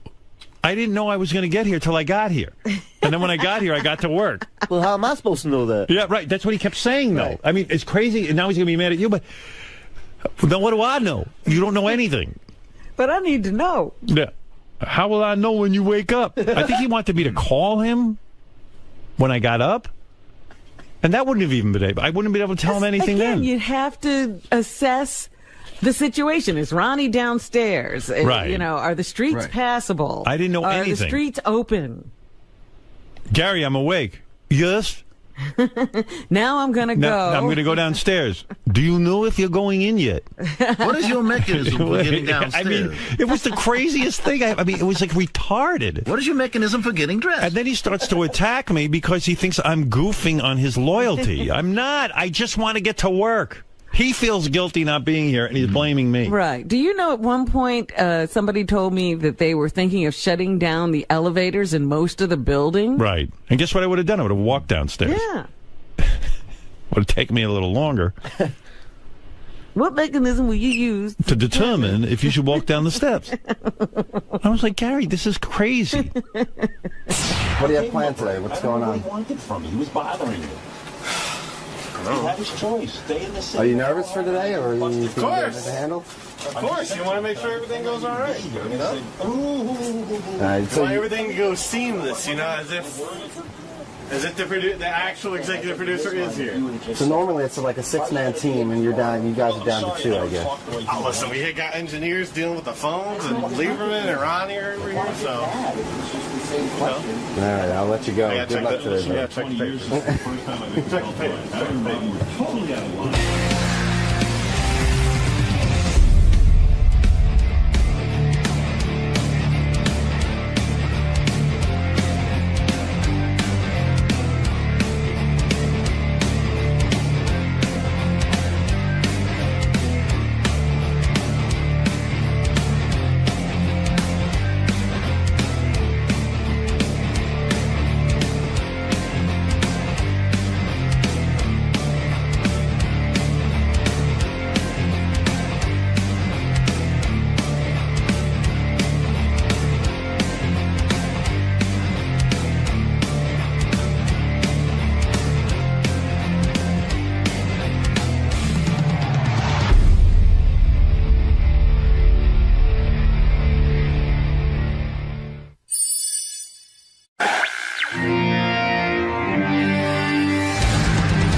I'm tired. I got up at 3 in the morning. I had done the Jimmy Kimmel show last night. And, I saw you. Yes, getting down to Brooklyn. How was that? Well, it was difficult for Ronnie. I mean, he was driving, and below 23rd Street, there is no power, so there's no stoplights. Oh, And you don't even think of that. And you can't go down the FDR Drive or anything, can you? No. That's all flooded out. So it took a long time to get down there. Not so bad coming back, but a long time to get down there. Yeah, I guess everybody who stayed, was trying to get home or something. But there was a full house in Brooklyn, and I was I saw that. I was amazed. Yeah, it was a lot of people. It was a lot of fun. It was good to see Jimmy. And maybe all those people were going to the show. It looked like a packed house. It sure did. And, I went down there and yapped away. I hate doing those appearances. I just wanted to show Jimmy that I cared about him. Yeah. Because, he always does our show, and I really do adore the guy personally, and I didn't want to be a dick, so when he asked me... he didn't seem to want to show all of his affection for you. I was a little surprised at that. I don't know that I gave him much opportunity for that. I mean, he should have embraced you and given you a soul kiss or something. Listen, I'm not fucking him. I'm just his friend. But... it was fine. And then Tracy was there, Tracy Morgan, good to see him. Yeah, he was funny. I watched the whole thing because you were staying. Oh, when he hugs you, he hugs me so hard, I thought my ribs were going to break. Oh, no, he's one of those? Yeah. It's an angry hug. It's a very enthusiastic. And Tracy was like, I'm coming on the show. Did you see him before? No, I saw him after because we walked out and he goes, I'm coming on the show. Oh, okay. Kind of like, do you want me on the show? But he says, I'm coming on. I said, anytime you want, come on the show. I love when you come. We love it when you're here. Yeah. And, I got there on time, like 5 o'clock. I left at 4. It took me an hour. Got there and... And what would it normally take, like 15 minutes? Yeah. Ugh. Because it's right over the bridge. It's like literally right there. Nice facility, that Brooklyn Academy of Music. I've been there before. I've seen plays there and dance recitals. It's called the Harvey Pecor Theater or something like that. Not Harvey Pecor. Harvey Bam Theater. I don't even know what it is. Brooklyn Academy. What is it? Harvey something. Harvey. What is it called, Robin? I don't remember the name, but he said it last night. I was Harvey. like, oh, yeah. Harvey. I was like, my mother wanted to name me Harvey. What a horrible name. Because they have, they probably have more than one theater there. Yeah. Oh, it's hot in here, isn't it, guys? I'm going to take my sweater off. I'm bundled up for cold. You're in storm gear. How is it outside? It's nice. It's not bad. I'm dizzy. Tired. All these shows. Oh. Sick of myself. When did you know it was actually a go? Oh. I was waiting for them to cancel that show, Robin. I was like, oh, please cancel it. I just don't want to go down there. And then it wasn't happening. And then Ronnie said to me about, I don't know, like noon or something, or even earlier than that. He said, well, they did open up the bridge.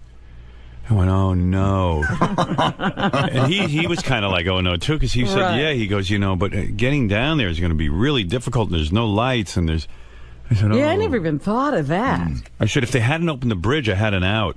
But and they didn't have traffic cops down there directing traffic or nothing. It was... really like that TV show Revolution, which, by the way, if anybody has that, JD, I don't know if you can get it for me, but my Revolution didn't tape. Right, because I told you they took all of the regular shows didn't happen. It was Storm Central all the time. That's right. Yeah. Or it is called the Bam Harvey Theater. And those shows just fuck me up because, I take it seriously, and... You're into the timeline. You want to be with every show. No, I'm talking about doing Jimmy's show. Oh. It really screws me up for the day because I was going to go over to the gym and work out after the radio show, and I went, oh, I can't. I got to stay awake. I got to be, it'll wear me out. I can't be tired. And then I said, what am I doing to myself? I want to go to the gym. So I went to the gym. I worked out I worked out way too hard. Oh, really? Because I was going to say, did you ask for a light workout? Yeah, I did, but I was working out with another guy, and and then that always makes you go for it, right? Yeah. You know, I was bench pressing, and then I did pull-ups, and then I was running on the treadmill, and then I was like, what did I just do? When I get done, I can barely talk. I was like, I sound like Gage. I was like, you know, because... How did Ganji get that voice? Because he's certainly not running. He ain't working out.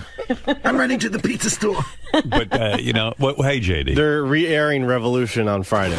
All right. Mike, can you tape that for me? You know Mike, right? I can email him, too. Email him. Do me a favor. I like your attitude. What was that on was it Back Office Radio wrap-up show I heard? You bite your fingers till you eat them? It's that glorious show, Back Office Radio. Yeah, what don't you like? Have they been picking on you on that show? I get talked about a lot on there. What did they it's say? not too kind. Yeah, but I thought it was kind of cool what they said about you. Like made you look really cool. Here, how I pick the fingers. Sorry, that wasn't good. But how everyone should unfollow me on Twitter. No, wait here. I'll play it. He has every one of their rants in his mind. Where is Back Office? I think it's Radio? on GP. Someone GP something. All right, GP1 maybe. Maybe GP3. Okay, so many GPs. Yeah. Let's see. Back Office Radio. Oh, the first clip, I think. I thought this was kind of actually making you into a stud. I'm listening to this and I'm thinking, the poor JD, he has no defense. You're like fighting with a retard. Hey, can I tell you something about poor JD? I think he just ate his pinky. There is no poor JD. Let me break down JD for you for a second.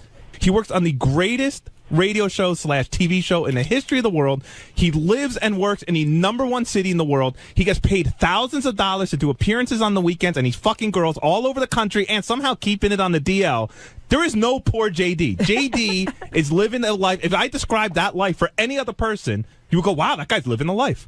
Yeah. Well, They got a point, and that's kind of. First of all, I'm not looking at this poor me. I'm not looking at for poor me or anything. No, or I know pity you're me. not. So I'm saying I think they kind of stuck up for you in a way and say, "Hey, forget poor Jay." It wasn't don't sticking up for me. JD. I don't need Jason sticking up for me.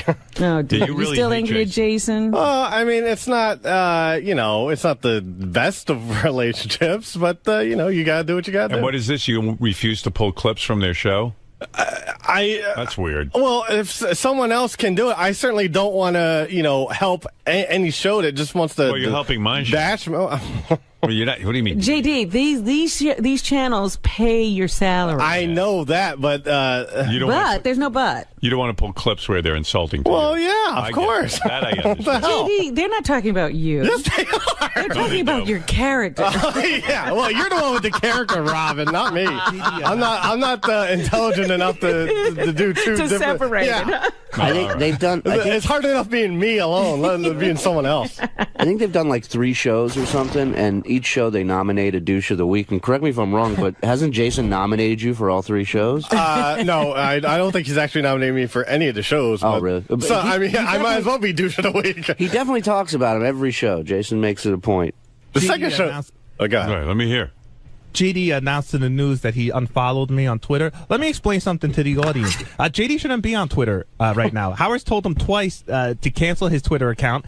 I've told him to cancel his Twitter account on behalf of Howard. And quite frankly, any real fan of the show that still follows JD is basically giving Howard a big fuck you. So Howard said twice that he doesn't want JD on Twitter anymore. If you're a real fan of the Howard Stern Show and you follow JD Harmeyer, you're basically giving the middle finger. Yeah, that's sort of weird. Yeah. By the way, I didn't announce to the news. I unfollowed Jason on Twitter quietly, and then a couple weeks later, John Lieberman comes up to me. Why did you unfollow him? Because you really dislike him? Well, this was after like the whole hubbub of the photos and stuff or whatever, and I just didn't want to hear him gloating and being my boss and whatnot, and I didn't want to read about him being my boss, and plus he retweets this guy who does Jason Kaplan fan club, and it's always bashing me, so I don't want to deal with that anymore. All right. Boy, are you sensitive. I didn't realize. I'm not that, well, How old are you I can only take so much, you know? How old are you again? I forget.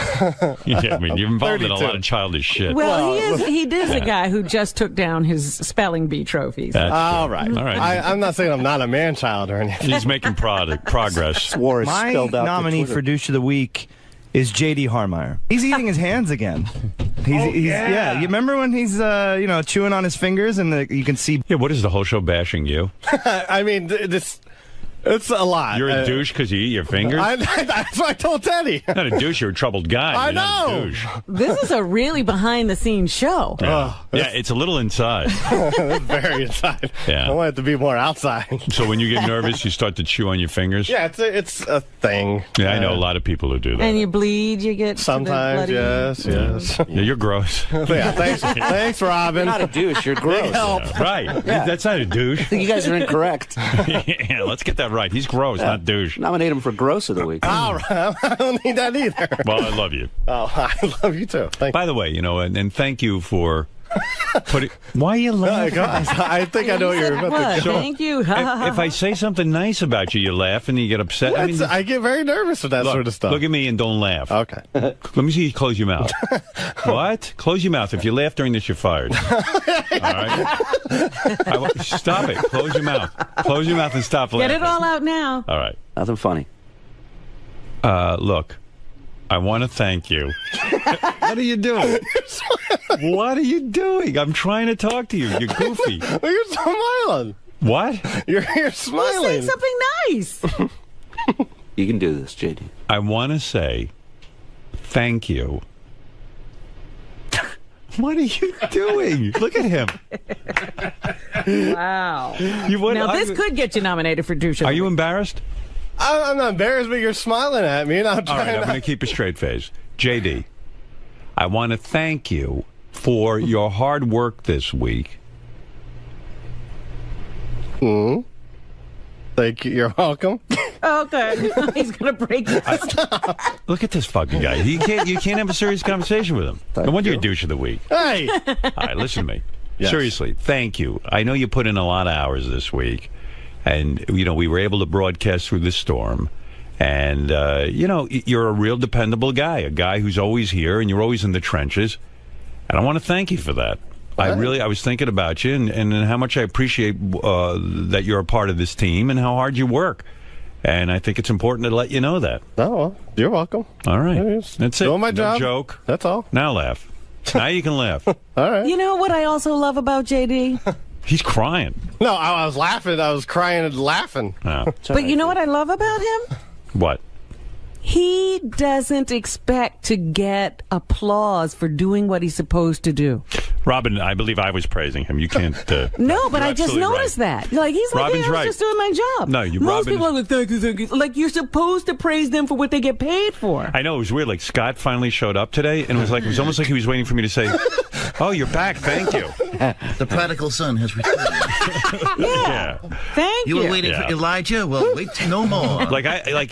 We needed every man we could get here. Right. Well, And I knew not to depend on him. I knew he wasn't coming in. I knew there was going to be zero effort there. It's going to be like a Jewish holiday if we don't celebrate. And by the way, all these people who are writing me hate letters, you're so fucked up. I mean, it's like, hey, Howard, you expect everyone. I don't expect anything. I told everybody, please stay safe. I'm coming in to do the show. I'm coming in to do the show because I'm in the city, and if I can get there, I'm going to do it. I didn't yell at. I'm a pretty nice boss, actually. Again, hotel rooms were offered. Yeah. It wasn't like get here, come hell or high water, and we don't care what you have to go through to do it. Yeah, I like that I'm the asshole for saying, but there are people like JD who just are here. You just know they're going to be here. That's all. And he doesn't expect to be praised because he came in. That's his job. Yeah. You're a fucking great employee. Thank you. You're beautiful. You're beautiful, Robin. I can see the beauty in you. I'm Beauty and the Beast. Oh, God. Believe me, I was looking at myself on Kimmel, and I'm like, I'm so ugly and disgusting. And I even said to Beth, I go, I'm so ugly. And she goes, you looked really handsome on Kimmel. I go, no, there was nothing good there.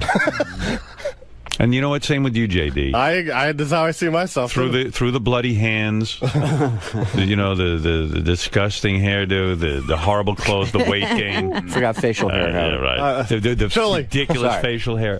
I see the beauty. You're on my list, Shirley. Through the Frito shirt that you wear every day. Cheetos. Frito what? Cheetos. I haven't worn that shirt in years. Whatever. I can't even fit into it anymore. That's the only reason. Fritos, Cheetos. What's the difference? I have Doritos pants. No, but honestly, I mean, I just think the world of you.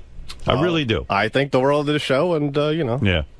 Everyone As opposed to high-pitched Mike Morales. Like maybe it's time for him to leave. He started tweeting nasty shit about me. Really? Yeah. And like, you know what? Dude, that's how you... First of all, I don't know how many people were looking to employ high-pitched Mike Morales. And putting him on the air. Putting him on the air, giving him a life, and, you know... He gets on the Twitter and he's like, kudos to David Letterman for putting on a great late show with minimal staff without slamming those who couldn't make it in. Like, you know what? Why don't you say that to my face? Don't fucking put it on Twitter. Because believe it or not, whatever I do impacts your life. You know? Every fan you turn off, high-pitched Mike. Did high-pitched Mike make it to work? Who knows? Probably not. He did not. So okay, see, that's why he's doing that. He feels guilty, so he's slamming you. You know, a single guy living in an apartment, he couldn't get into work. Yeah. What was and where does he live? In Manhattan? Yeah. Well, from what... Well, guess what? Consider yourself slammed, dude. You know? Douche of the week. Yeah. I mean, high-pitched Mike Morales criticizing me. You know what? Here's when you can criticize me.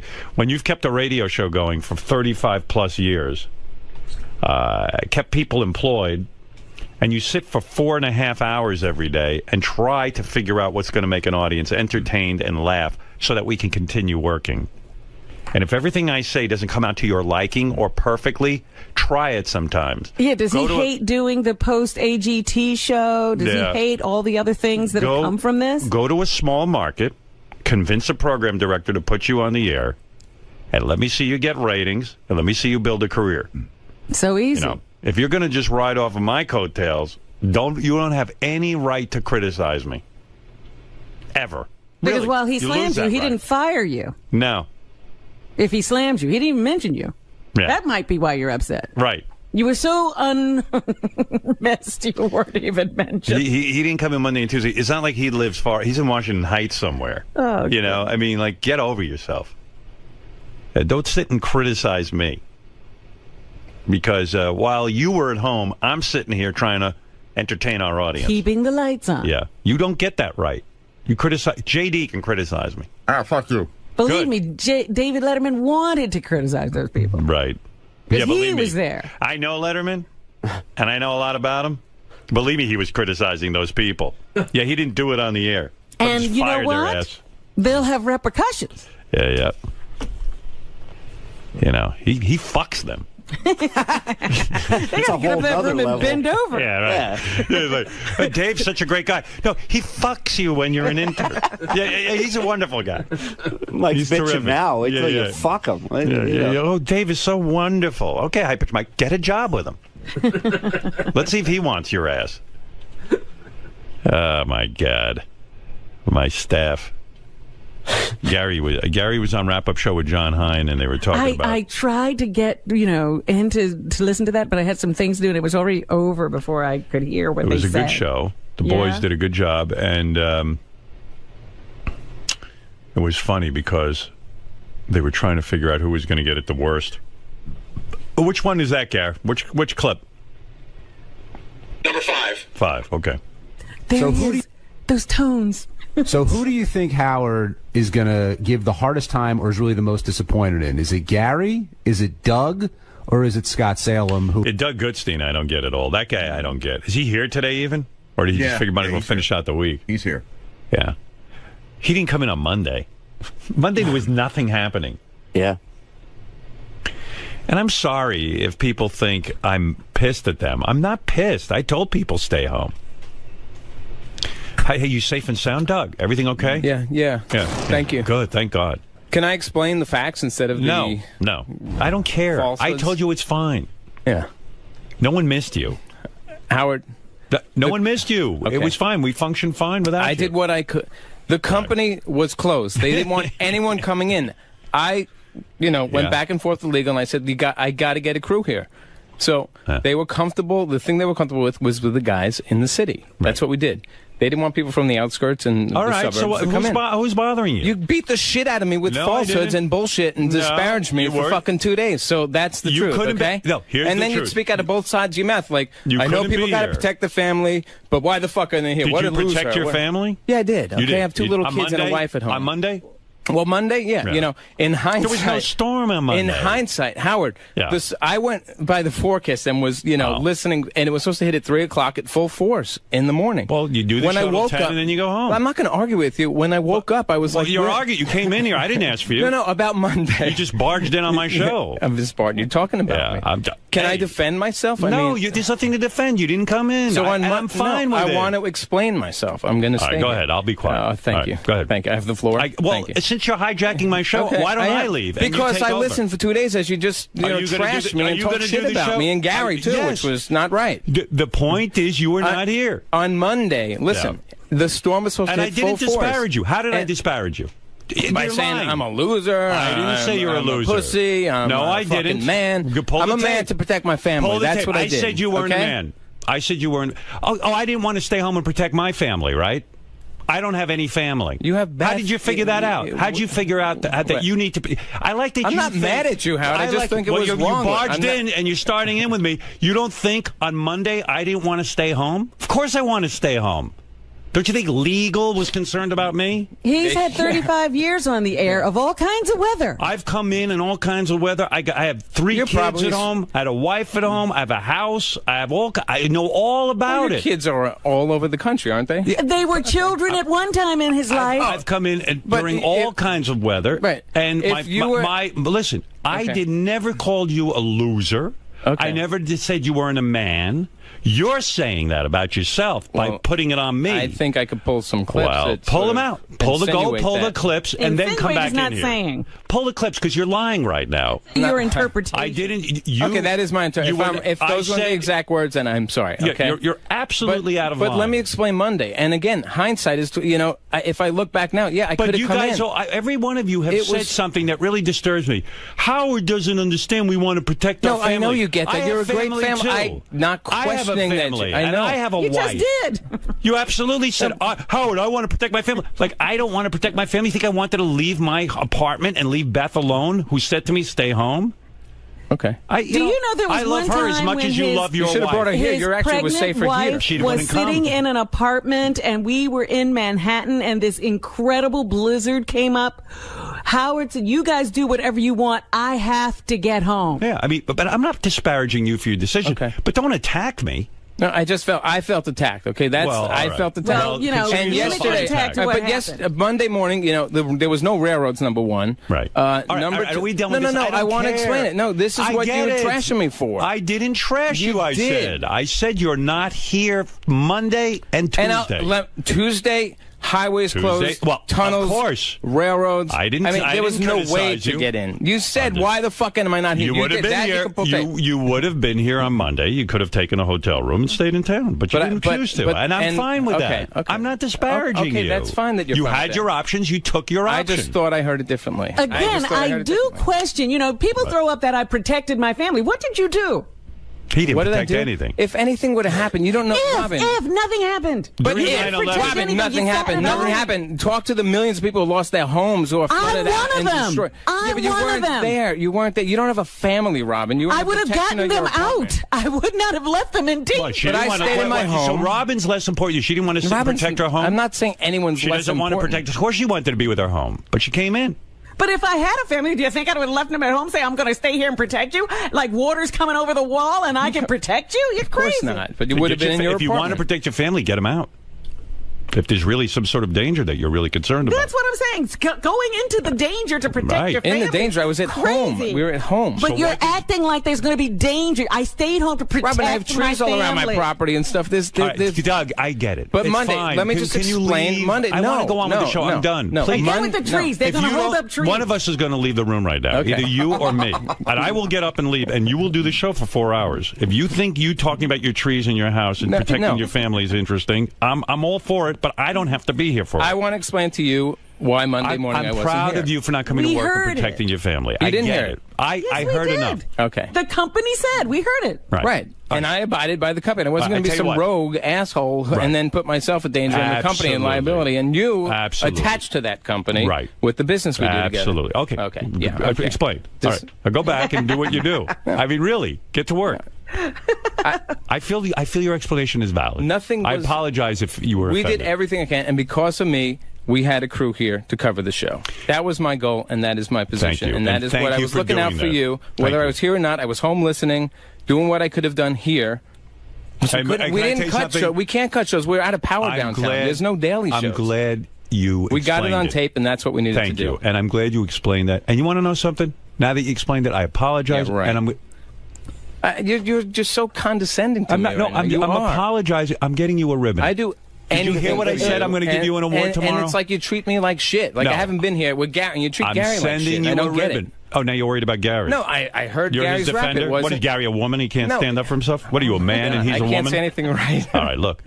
You know I love am you. You know buying I'm you- passionate about the job, and you question my loyalty and dedication. I did not and question that's your not, loyalty. That's a little hurtful.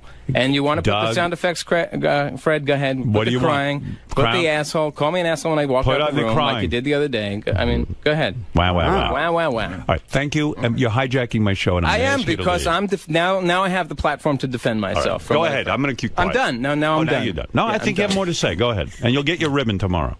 Go What ahead. what color? I'm getting you a ribbon that says #1 employee. No, I just want you to understand where I was coming from. I understand. And this Go tell it to JD. Go tell it to JD. He'll understand. Okay. All right, goodbye. Goodbye. You ever hear the Billy Joel song, And We'll All Go Down Together? You remember that song? No, he's never heard One it. of my favorite songs. All right, get out of here. Mine too. All right, goodbye. Doug Goodstein. Explaining and finally having a platform to explain himself. Thank God he has a platform. Thank God, what a platform. And what an explanation it was. Listen, I love him. I love the guy. He's a terrific guy. How many years has he been with me? Too many. Long it sounded time, like. yeah. Yeah, long time. Too many years. Too many years. It's not that he didn't try to get away from me. No one to hire him. I do love Dougie. Oh, my goodness. You wouldn't complain if you didn't love him. Yeah, I missed him. I wanted him with me. You should be glad you noticed he was gone. I want to say absolutely. Yeah. I appreciate everyone who came in. I appreciate everyone who works on the show. I honestly hold no animosity or ill will toward anyone who couldn't be here. Honestly. I really don't. And I love Doug, and I love Gary, and I love everybody. I'm full of love. You love Scott Salem? You missed Oh, him. my God. Slow In down, fact, Robin. he never, you know what? He always lives up to my expectation of him. He never disappoints me. And that's what I love about Scott Salem. You expect nothing, and he comes through. It's Sunday, and I've made a decision. I'm not coming in. But the storm hasn't hit yet. It's all right. I have to stay here and protect what I love. Well, he has a mechanism in place where he makes these decisions. I had to protect my family. I wonder what his mechanism Yeah. is. And I want to apologize for my wife for not staying home and protecting her. I didn't protect my family. I didn't either. I'm Right. sorry, honey. Are they still here? No, they yeah. washed away 2 days ago. Shuli got airtime, so Yeah. they understood. She understood. Yeah. So, and really, thank you, Doug. And you've set a good example. You have to protect your family. You're right. Fred did not protect his family. No, I did not. No. And I don't know why Doug shit on me. Go ahead, play your sound effect. Oh, he was Doug, pissed at everybody. I was letting you fucking have your piece. And you take a shot at me for what? Because he doesn't like you. I guess not. Because you know what, Fred? I You were guess- here I and he guess- wasn't. yeah, I was He's here mad and at you weren't. Right. Thanks, Doug. One Thanks, thing, Doug. you know what? One thing to attack me, but to attack Fred, one of the hardest working guys in show business. I mean, I'm pissed. He sits here, he doesn't make a peep, right? Doesn't make a peep. The guy's sitting there, he gets like a shrapnel hit. It's like I get the shit splash. Fred, Doug doesn't have enough class to say it, but I'm going to say it to you. Right. Thank you for being here, and thank you for Not you know, necessary. And thank I'm you for doing not blowing up on Doug when he did that horrible thing to you just I'm now. doing my job. Fred, I'm sorry. Fred, I thought Now the apology. Oh, A little late. Talk about yeah, you condescending. were killed in a drive-by shooting, but he's Talk sorry. about condescending. For the record, I love you, Howard, and I love Fred, okay? What a snob you are. Would you come back in at the 8 o'clock hour and give your explanation I would again? love to have lots more thoughts. A lot of people calling in, they missed it. You want to hear that Cantor story from a couple weeks ago? He doesn't love me. Oh, dear. You know what I'm afraid of right now? You know, trees could still fall on Doug's house, and he's not there to protect Could. Yeah, there's still winds out there. Of course. You should go back home right now. Doug, get home. No, and you know what? If I gave anyone the impression that Doug isn't brave, I just want to say, listen, during 9/11, he went down and took pictures. With a stolen camera. Disposable camera. With a looted camera. Yeah. No coward would do that. Nope. Very brave. Someone had to take pictures. There weren't any pictures being taken. Have you seen any of Doug's pictures anywhere? No, nobody cares. They're all in the museum. I gotta get down there. No one's taking pictures. I was compelled to go. I think he said something like that. Jimmy Olsen. I remember him yelling at Robin after night. Like, what did you do, Robin? Yeah, what did I you didn't guys take do? pictures. You know what I she didn't get did? in people's way.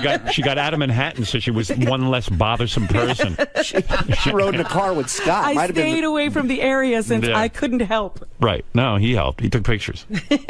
Someone had to document what happened. But they weren't his pictures. Had to be his. Yeah. No, I was not disappointed in Scott Salem. He did exactly what I expected him to do. I would like to explain myself, except I have no explanation. I need a pulpit. I would like to protect what's mine. You know that poster of Malcolm X by the window? It says, by any means necessary. Right. You should do one of Scott, but he's sitting with his feet up on a table. His arms behind his back. It says, by any means necessary. Well, I'm here now. I'm doing my work. Did you need something? No? He has no power at his place, though. I know that. Yeah, I know. Yeah. My generator goes off every 5 minutes. Is that what he said? Yeah. Oh, really? You put that on Maldred. Oh. I'm sitting by my window. What was that? I didn't read that. What did he do? It was like he was Henry Wadsworth Longfellow. What did he write, Fred? I'm sitting here looking out my window. Generator keeps going off every 5 minutes. Ah, what a life. Yeah. Oh, are you kidding? Or words to that effect. I'm not quoting You're exactly. paraphrasing? Yeah. Yes. I'm suffering, but protecting what's mine. I hope Howard understands that. I'm like road warrior. A man is nothing without land. I have 2 young children at home. First he comes in here cursing. Hey, he has 2 young children at home every day. Something could happen any day. He should quit his job and stay home and protect them. Right. Yeah. Become a superhero. Yeah. All right, listen, everyone's safe out there. And by the way, I really did say to everyone, don't come in. I can do the show on my own. It's not going to be a great show, but I'll do it. You know. Let's go to a couple of calls because the phones are now working. Ah, everything's back today. See, I told you. Everyone is safe and sound. I'm sitting in my studio and the phones are working. Hey, Bob, you're on the air in Westbury. And I certainly understand, by the way, to all you assholes on Twitter. Of course I understand that some people can't make it in. I was fine with that. I just made it in. That's all. I'm not upset with anybody here. And you making it in gives you the right to comment on what's going on. I was having fun, yeah. I'm saying, hey, it's, but listen. What am I going to tell you? Bob, go ahead in Westbury. Oh, come on, Howard. You managed to surround yourself with a bunch of, these pussies.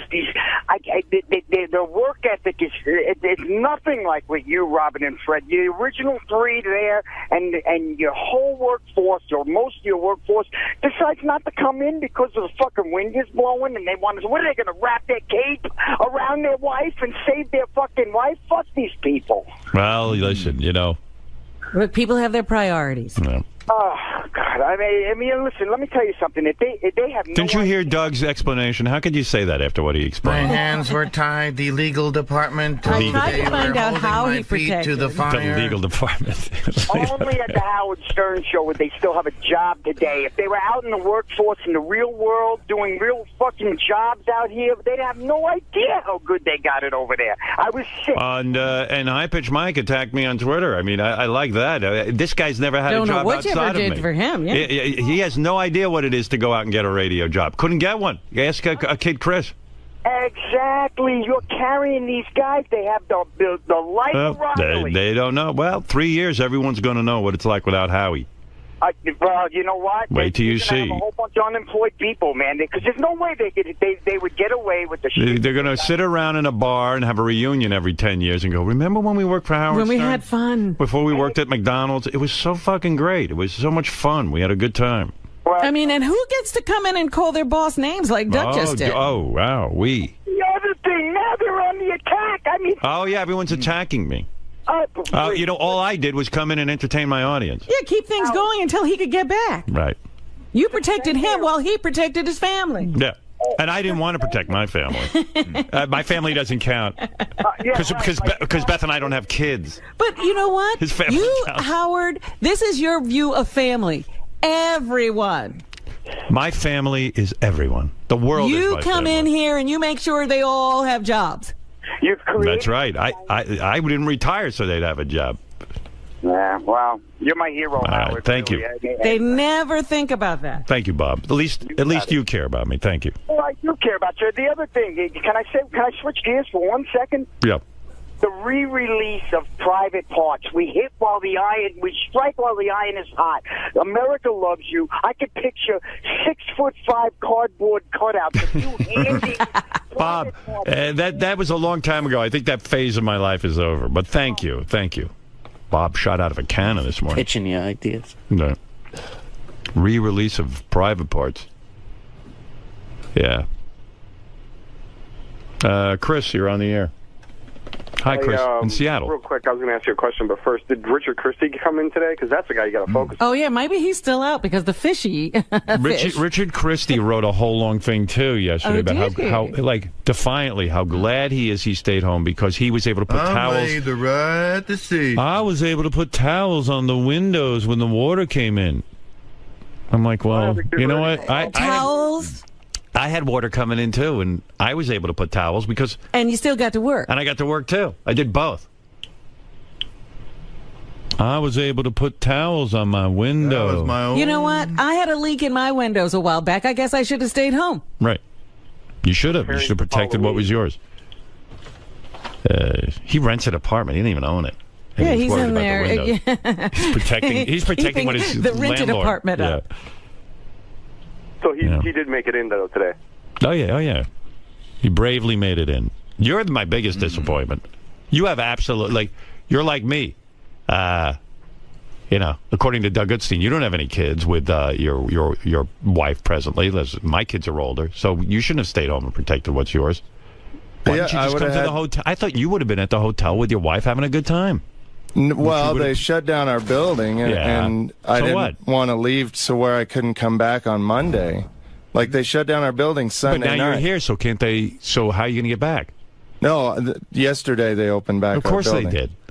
But if they didn't shut it down, it's because you were flooded. So be out of there.